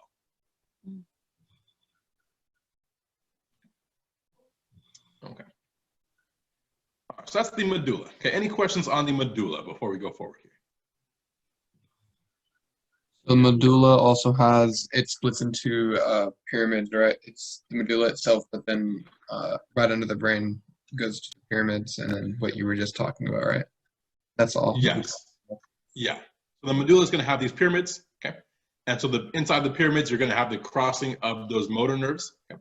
Right. Where we have the decussation of those pyramids. And then in addition to the motor nerves here, it's also going to be responsible for having the cardiovascular center and the respiratory area as well. Okay, well, that's the medulla. All right, so now if we go just superior to the medulla, we're going to see kind of a little bulge here in the front of the brain, okay? And this is called the pons, okay? And so the pons is going to be an actual physical bulge on the anterior side. And again, it sits right on top of the medulla, okay? And then anterior to the cerebellum as well. Okay? So inside the pons, we're going to have kind of a set of white matter tracts again here as well. And so here we're going to have these white matter tracts that are able to move and cross from one side of the cerebral hemisphere onto the other hemisphere of the cerebellum. Okay? So for example, your left cerebral hemisphere is going to have neurons that are going to cross to the right side, the right hemisphere of your cerebellum, and then vice versa. Okay? And so this is what's going to help with maintaining an efficient and coordinated motor movements. Okay? And we'll look at this in more detail on Wednesday. Okay? So again, just helping to make sure and maximize efficiency of motor movements. Okay? And the last thing that we're going to see here in the pons is we're going to have another respiratory group called the pontine respiratory group. And so the pontine respiratory group is responsible, again, for helping to maintain your breathing rate. Okay? And so it's going to work hand in hand with the medullary respiratory center. Okay? So the pons helps with your respiratory function. The medulla also helps with respiratory function as well as the cardiovascular function. Okay, that's the pons. Pretty easy, straightforward. We'll just kind of leave it at that with the pons. And the last structure is the midbrain. Okay? So the midbrain is going to be superior to the pons, and it's going to extend into the diencephalon. Okay? And so the midbrain you can't really see from the external view because it actually gets tucked away by the cerebral hemispheres. Okay? It actually kind of sits on the inside with the cerebral hemispheres kind of surrounding it. Okay? So from the outside looking in, you cannot actually see the midbrain until you actually were to dissect the brain and open it up. Okay? So the midbrain here is going to be a region where we're going to see the cerebral aqueduct, which again helps to circulate the cerebrospinal fluid. Okay. The first structure that we're going to see inside the midbrain is going to be the cerebral peduncles. Okay. So here we're looking at the posterior view of the midbrain here. Okay. And so the cerebral peduncles are going to be on the anterior portion and on kind of a little bit on the lateral portion of the midbrain as well. And we're going to find some motor neurons and sensory neurons present here. Okay. And so the motor neurons are going to be responsible for sending impulses from the brain, okay, from the cerebrum, down to the pons, the medulla, and the spinal cord, okay, running inferiorly here. Okay. So impulses coming from the cerebrum down to the pons, midbrain, and spinal cord, okay, down below. Okay. We also have sensory neurons that are going to send impulses in the opposite direction, okay, going from the medulla all the way up to the thalamus inside the brain. Okay.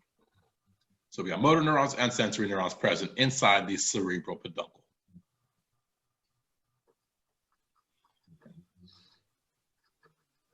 Okay, so on the posterior side of the midbrain, there's a region called the tectum. Okay? And so the tectum has four major bulges kind of coming off of it. Okay? The two kind of superior elevations here first, and the two are the first two of the four. These are called the superior colliculi. Okay? So these are the first two elevations, the superior elevations on the tectum. Okay? And these are going to have reflexes that are responsible for helping with visual cues. Okay? So visual reflexes are going to be stored here in this the superior colliculi. Okay? So one of those has to do with visual activities like tracking movements of your eye muscles. Okay? So for example, if we were sitting in the middle of class or if we were sitting in a presentation and the speaker was moving from one side of the room to the other, okay, naturally your eyes are going to follow them as they move across the room. Okay? Those are tracking movements, those are reflexes that are controlled by the superior colliculi. Okay? These are also similar reflexes to when you're reading. So if you're reading, you're typically reading from left to right. Okay? And again, those are going to be reflexes that are going to be controlled by the superior colliculi. Another reflex that's going to be important is accommodation of the lens. So when you're focusing on something that's close up and versus something that's far away, the lens of your eye, which we'll talk about next week and when we look at the special senses, okay, the lens has to be able to adjust in order to help you focus on things that are close up versus far away. Okay. So that's going to be another reflex that gets regulated by the superior colliculi. Okay. And then any movements that have to do with responding to a visual stimuli, those are also going to be responsible or are done by the superior colliculi. Okay, so for example, if someone were to walk into a room when you are watching your lectures online, okay, naturally your eyes and your head and your neck are going to go towards wherever that new stimulus is, okay, wherever that new person just walked in. Okay. Those are going to be, again, movements regulated by the superior colliculi. Okay. So those are those two guys. Okay. The two inferior elevations are called the inferior colliculi. Okay. And so these are responsible for sending impulses that are reflexes and impulses that have to deal with hearing. Okay. So any auditory impulses are going to come from the receptors in the ear. Okay. They're going to come up through sensory neurons, through the inferior colliculi, and then eventually reach the thalamus. Okay. And again, we'll talk about the thalamus on Wednesday. So this is where you're going to have all your auditory reflexes kind of be stored here. Okay. So both the sensory colliculi, sorry, the superior colliculi and the inferior colliculi are both going to be responsible for or involved whenever you have the startle response. Okay. So the startle response happens whenever you get startled by something. So if you, for example, heard a gunshot, a really loud sound outside, can naturally your inferior colliculi are going to pick up and they're going to initially say, okay, what did I just hear? I heard a gunshot. And start processing that information. Okay. At the same time, the superior colliculi are going to orient your body in the direction of that sound so you can identify what exactly that sound was. Okay, so it's going to turn your head, your neck, and your eyes in the direction of whatever created that startle response. Okay? And then from there, you can then decide what to do and then turn yourself away and get away from that loud sound or danger or whatever it may be. Okay. Does this make sense about the midbrain? Yes. Yes. Yeah. Yes. Okay, cool. All right, cool. Okay, so now there's going to be a few other nuclei inside the midbrain called the substantia nigra. And so the substantia nigra are these very darkly pigmented nuclei here. And these neurons that are going to be releasing a neurotransmitter called dopamine. Okay? And so that dopamine that gets released from the substantia nigra will eventually make its way to another structure inside the brain called the basal nuclei. Okay, again, we'll talk about that on Wednesday. And so what that dopamine will do when it reaches the basal nuclei is it's going to help with regulating your subconscious muscle movements. Okay. So that's going to be specifically from the substantia nigra here. Okay. And so that would be these dark cells over here. Okay, okay. So that is the midbrain. Okay, so this is what it would look like in a cadaver if you were to look at a posterior view. Again, here you see the inferior colliculi, which would be helpful for hearing impulses, auditory impulses. Above it, you find the superior colliculi, which are responsible for your visual reflexes. The cerebral peduncles would be on the anterior side. You can't really see it from this view, but they'd be there as well. Okay. So that's the midbrain. And then again, the substantia nigra would be on the interior portion of the midbrain here. Okay. So now that we've taken a look at all these different structures, we're going to kind of shift gears here and look at the cranial nerves. Okay? So again, these cranial nerves are going to be a part of the peripheral nervous system. Okay? They're everything outside of the brain and the spinal cord here. Now, of these cranial nerves, there's 12 pairs of cranial nerves, and each one is given a name, a number, and then it's going to have its own function. Okay.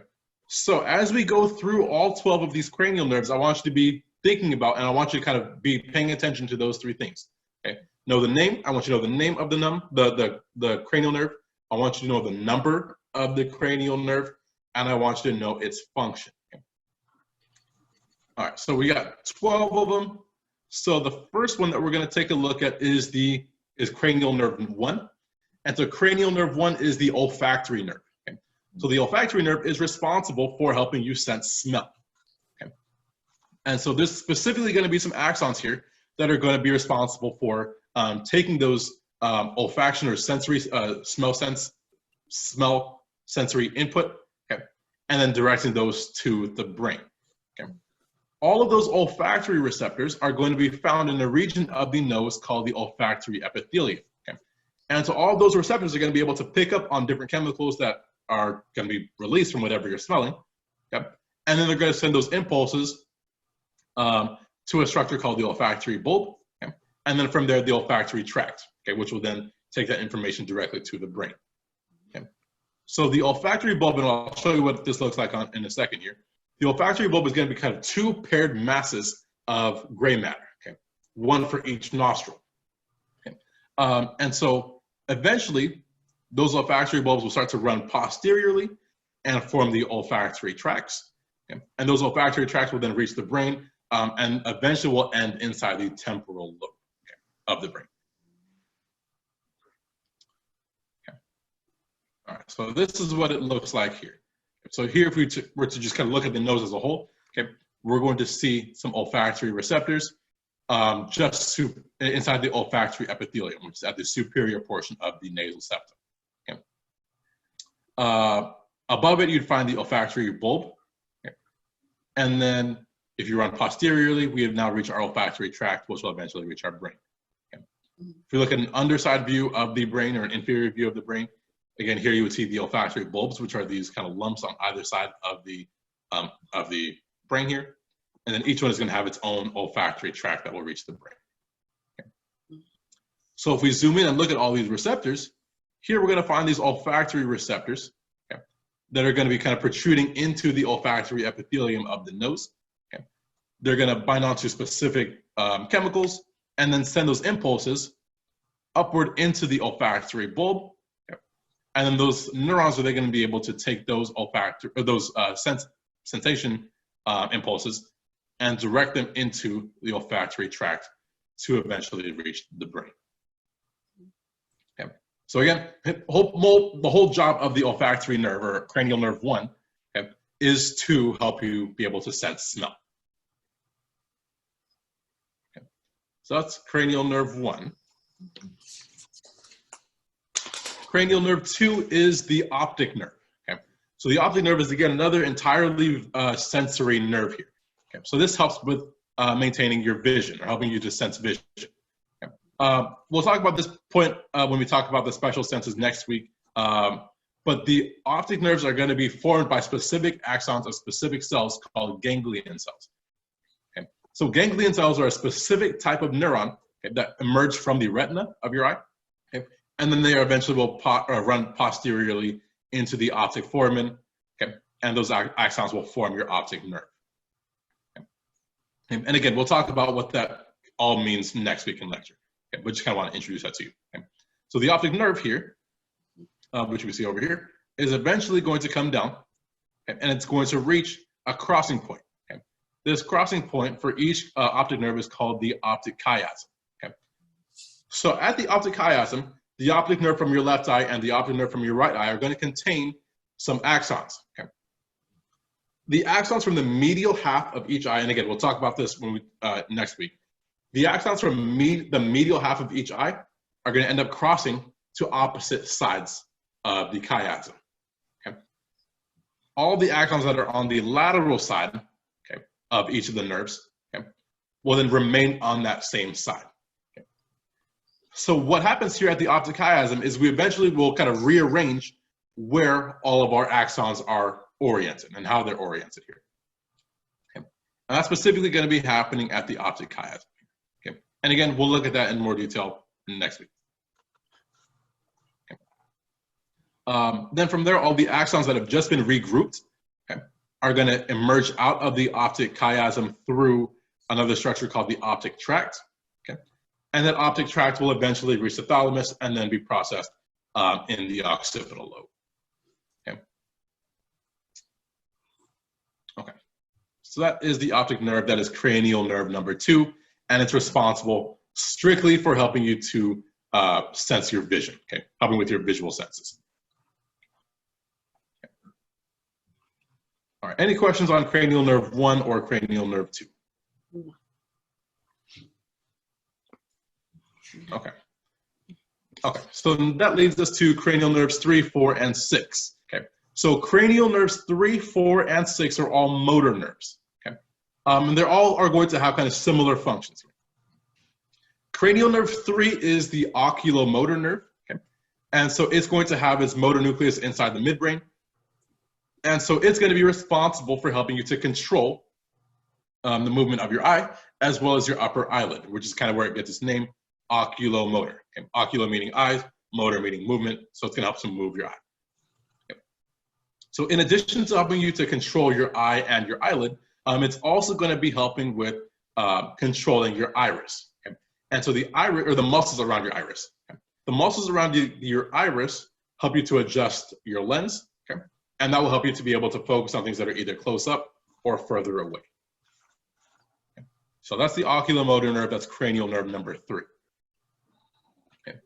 Cranial nerve number 4 is the trochlear nerve. Okay. So that is another nerve that's going to help with controlling the movement of your eye.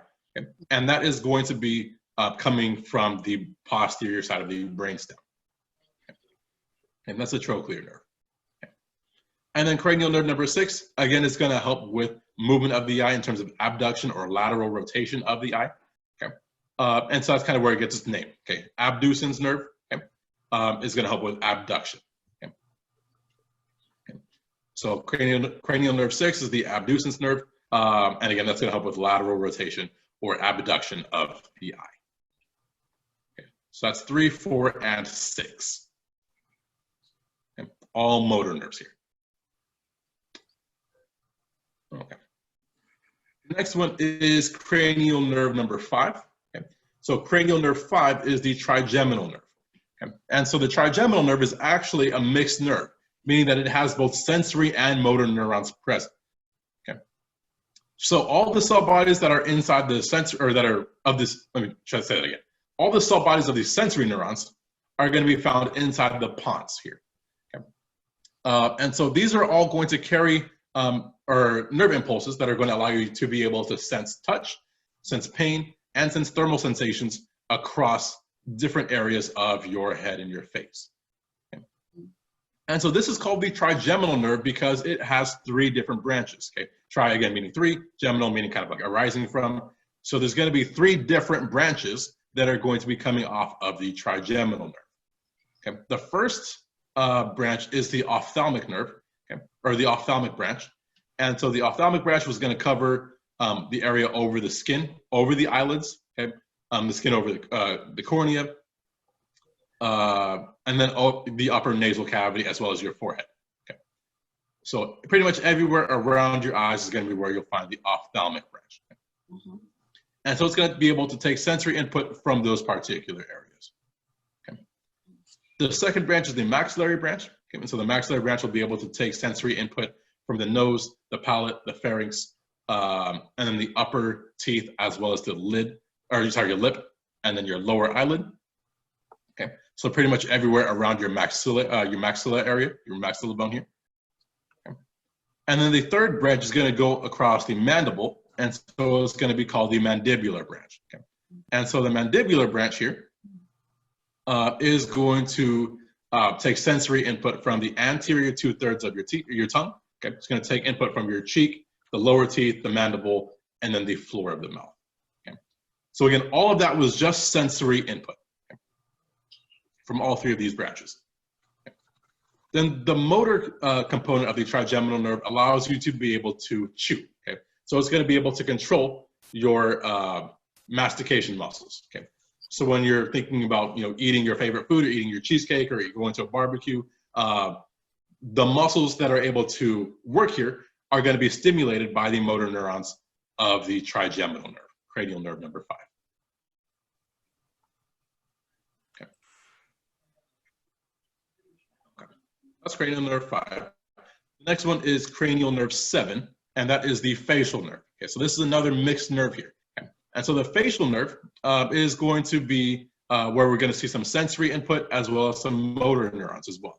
Okay. So the sensory axons are going to be taking input from the anterior 2/3 of your taste buds. Okay. So the fact that you're able to taste, that cheesecake or that barbecue, whatever it may be, that is going to be due to the facial nerve or cranial nerve 7. It's also going to be able to take sensory input from around your ear canal, and that's going to be able to relay touch sensations, pain sensations, as well as thermal sensations.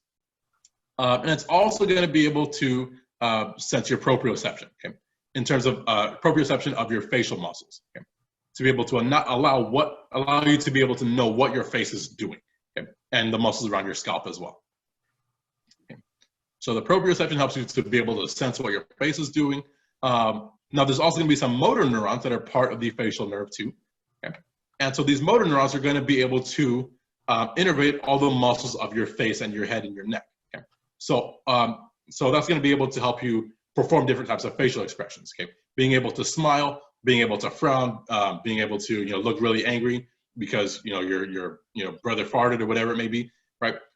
That's going to be all regulated by these motor neurons. Okay, so the motor neurons of the facial nerve help you to create facial expressions. Okay, that's cranial nerve 7. Okay. Cranial nerve 8 is the vestibulocochlear nerve. Okay, and so this is a purely sensory nerve here. Okay, and so this has 2 different branches.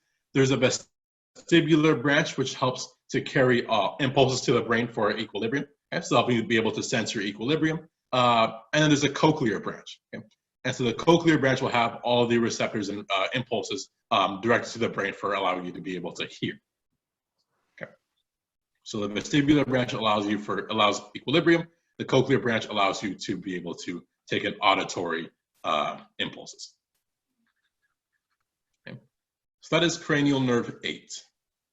Okay. And we'll look at this one in more detail next week as well. George, Yeah. for the vestibular branch, so it carries impulses for equilibrium. Is that for like balance, or is that Yeah, like your balance? Like your balance. Oh, okay. Yeah, yeah. So Elijah's question was, if we're vestibular branch is just referring to our balance. Yeah. So this is talking about helping you to regulate your body's balance. Yeah, or sensing your body's balance, I should say. Cool. Okay. Cranial nerve 9 is the glossopharyngeal nerve. Okay. And so this is also another mixed nerve here. So the sensory component is going to be able to do a lot of different things, a lot of very different things here. Okay. Number one, some of these sensory neurons are going to be found on the posterior third of your tongue, okay, specifically on those taste buds. Okay. So again, kind of being able to help you be able to taste, your foods and whatnot. There's going to be some proprioceptors that will allow, or proprioceptors for the swallowing muscles, so you know what your muscles for swallowing are doing at any given point in time. Okay. There's going to be some sensory receptors that are going to act as baroreceptors. Okay. And so those will help to monitor your blood pressure, okay, in different areas of the body. Okay. There's different areas of the head. There's going to be some chemoreceptors. And so chemoreceptors will help to monitor your oxygen and carbon dioxide levels inside the blood. And then there's going to be some touch, pain, and thermal receptors here as well. Okay? And so they'll be able to sense all of those different types of sensations. Okay? The motor component of the glossopharyngeal nerve allows you to be able to swallow and then secrete saliva as well. Okay? So that is the glossopharyngeal nerve, cranial nerve number 9. Cranial nerve 10 is the vagus nerve. Okay? So this is another mixed nerve, and this is one of the most important cranial nerves, just kind of in general here. Okay? So the vagus nerve is responsible for controlling and taking sensory input and motor input to and from all of your visceral organs. Okay? So all the organs in your thoracic cavity and your abdominal cavity are going to be regulated by your vagus nerve, cranial nerve 10. Okay? And so what's going to be happening here is we're going to have some sensory neurons that are going to be coming from, or that are going to be specifically visceral sensory receptors, okay, inside the organs here, inside your thoracic and abdominal organs. Okay. So for example, your lungs, your heart, your GI tract, those are all going to have visceral sensory receptors that are going to be part of the vagus nerve. Okay. And so they're going to send all that sensory information to the brain here. So that's going to be the sensory component here. Okay, the motor component is going to have to do with pretty much everything else in the body as well. And so what's going to be happening is we're going to have some motor neurons, called some branchial motor neurons from the medulla, okay? And they're going to send stimulation to the pharynx, the larynx, the soft palate, or the muscles involved with vocalization and coughing. Okay? All those muscles are going to be taking input from the motor component of the vagus nerve, okay, in order to allow them to contract and do what they need to do. Okay. In addition to that, the axons motor axons from the vagus nerve are also going to be sending stimulation to the lungs, the heart, the smooth muscle of the GI tract, as well as the smooth muscle of the respiratory tract. Okay. And in addition, probably even to the urinary and the reproductive systems as well. Okay. So all of these organs here are going to be regulated by the vagus nerve. Okay. If the vagus nerve gets cut, okay, all stimulation to all these organs shuts down completely. Okay. And so that would ultimately lead to a person dying. Okay. So the vagus nerve is going to be important because it's going to be regulating and controlling what all of your internal organs are going to be doing. Okay. This would make sense. Yes.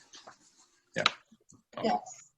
Can you repeat it one more time? You said if it gets cut, it just shuts down what all of the... Yeah, so basically, so your question was just kind of go over the vagus nerve one more time. So if the vagus nerve gets cut, right?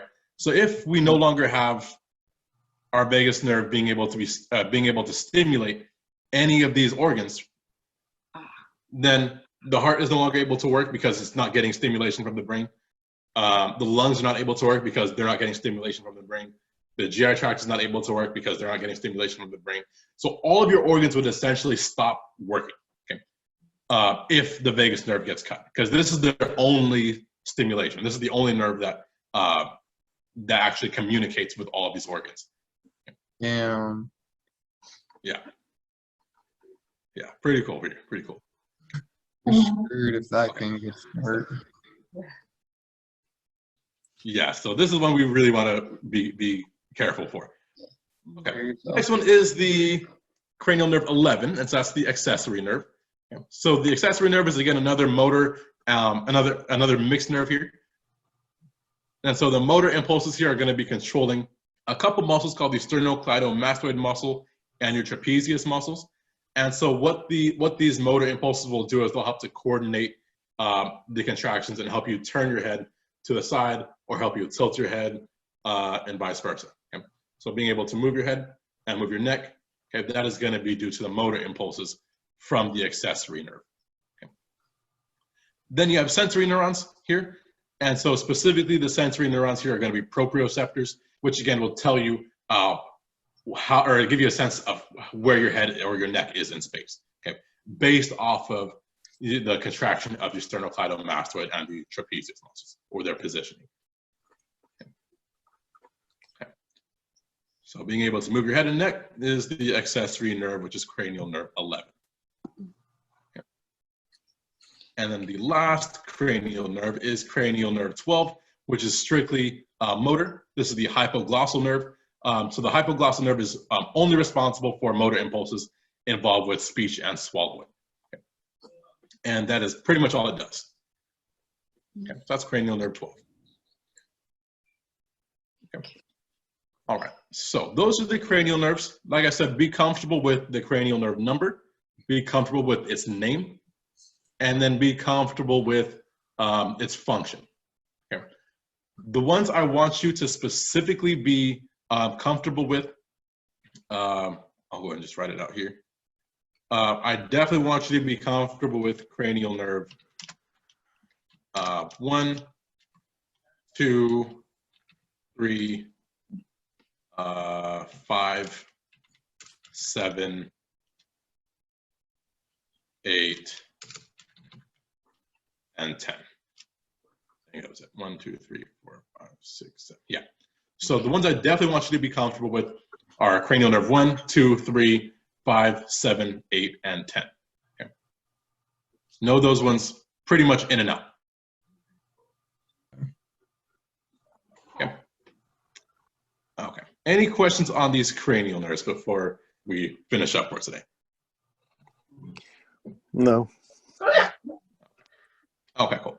So last question here. Let me go ahead and erase this here. Bless you. Okay, so question here. So which of the following cranial nerves are associated with eye movement? Okay.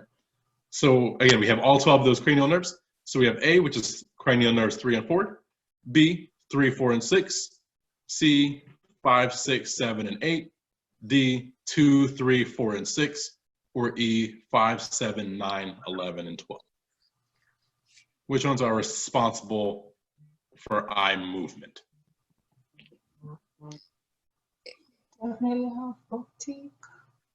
Is it B? I know there's 3 of them. It's the Should be E. A. No, there's 3 of them, right?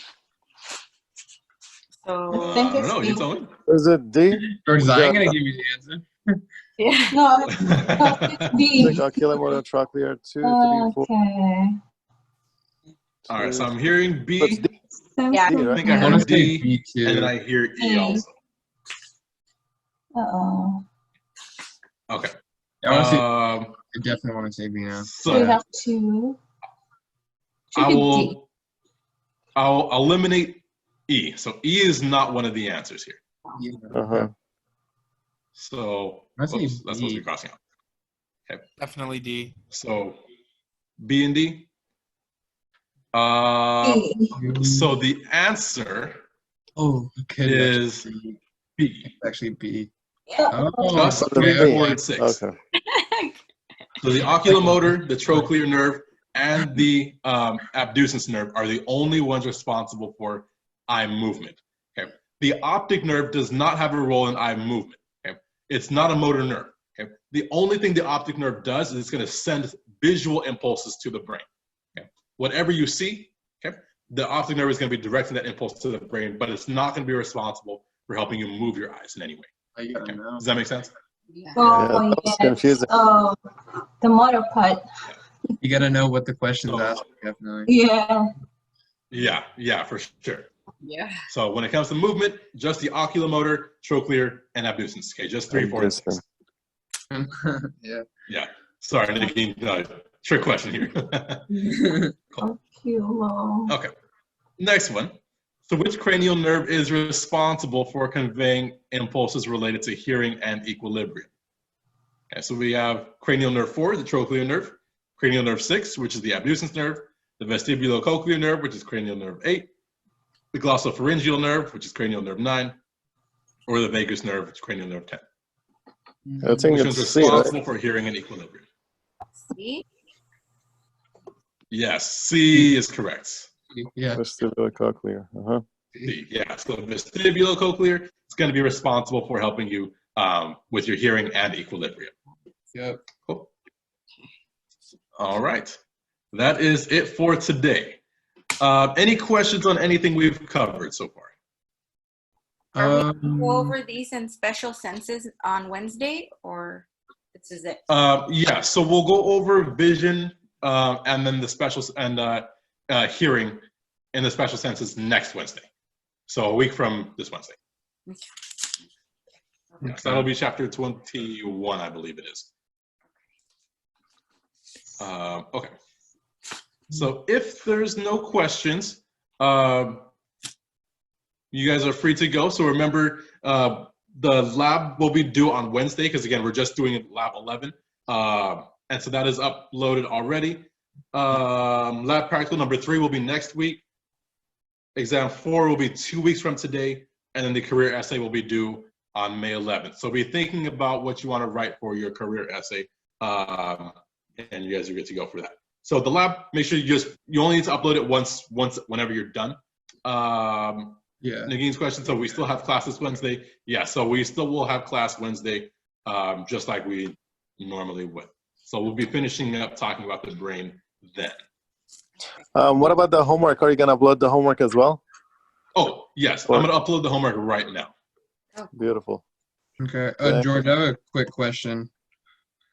Yes. So when we're going over the cranial nerves, and some of them were saying some of them were controlling sensory receptors, and then some of them had motor neurons. Oh wait, no, my bad. Not sensory receptors, but sensory neurons. Can you explain sensory neurons again? Because like I have an understanding of motor neurons, but not so much sensory. Yeah. So sensory neurons, their job is to just help you sense different things in your environment. So for example, if you went outside and it was really hot, right? You're going to have a lot of sensory neurons that are going to send information from your skin to your spinal cord and to your brain to tell your central nervous system that it's hot outside. Okay.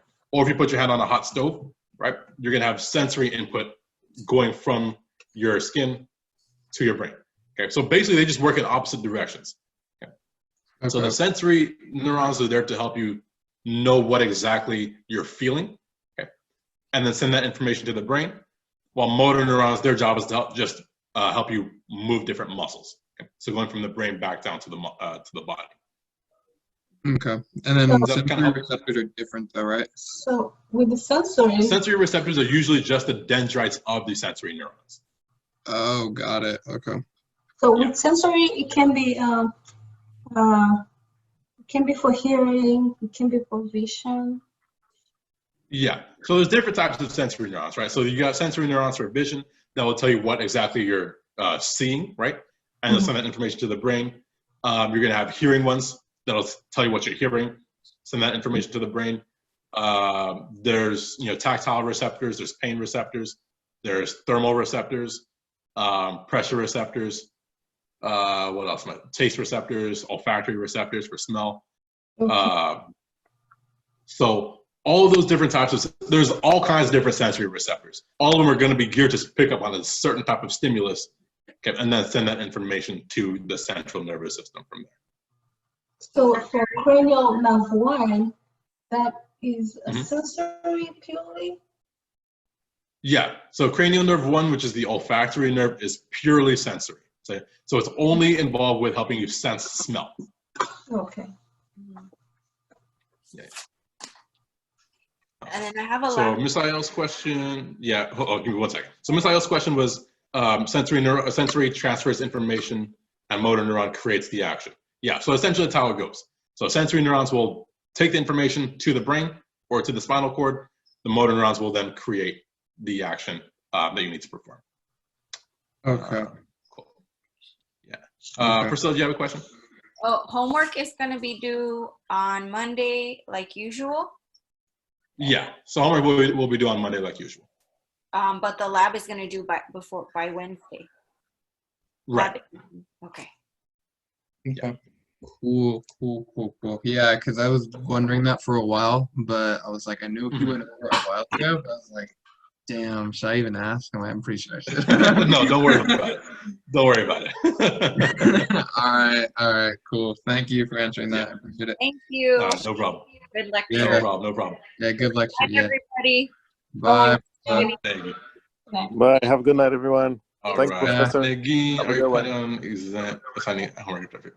Oh, so Nagin, the homework will be just weekly, just like normal. So not gonna be I'll just be posting it on Monday, but you'll have all week to do it until the following Monday. Okay, thank you, George. I appreciate Just it. like normal. Thank No you. problem. Thank you. Have a good night. All right, you too. Thank Thank you, you. George. Good night. Bye-bye. Bye-bye.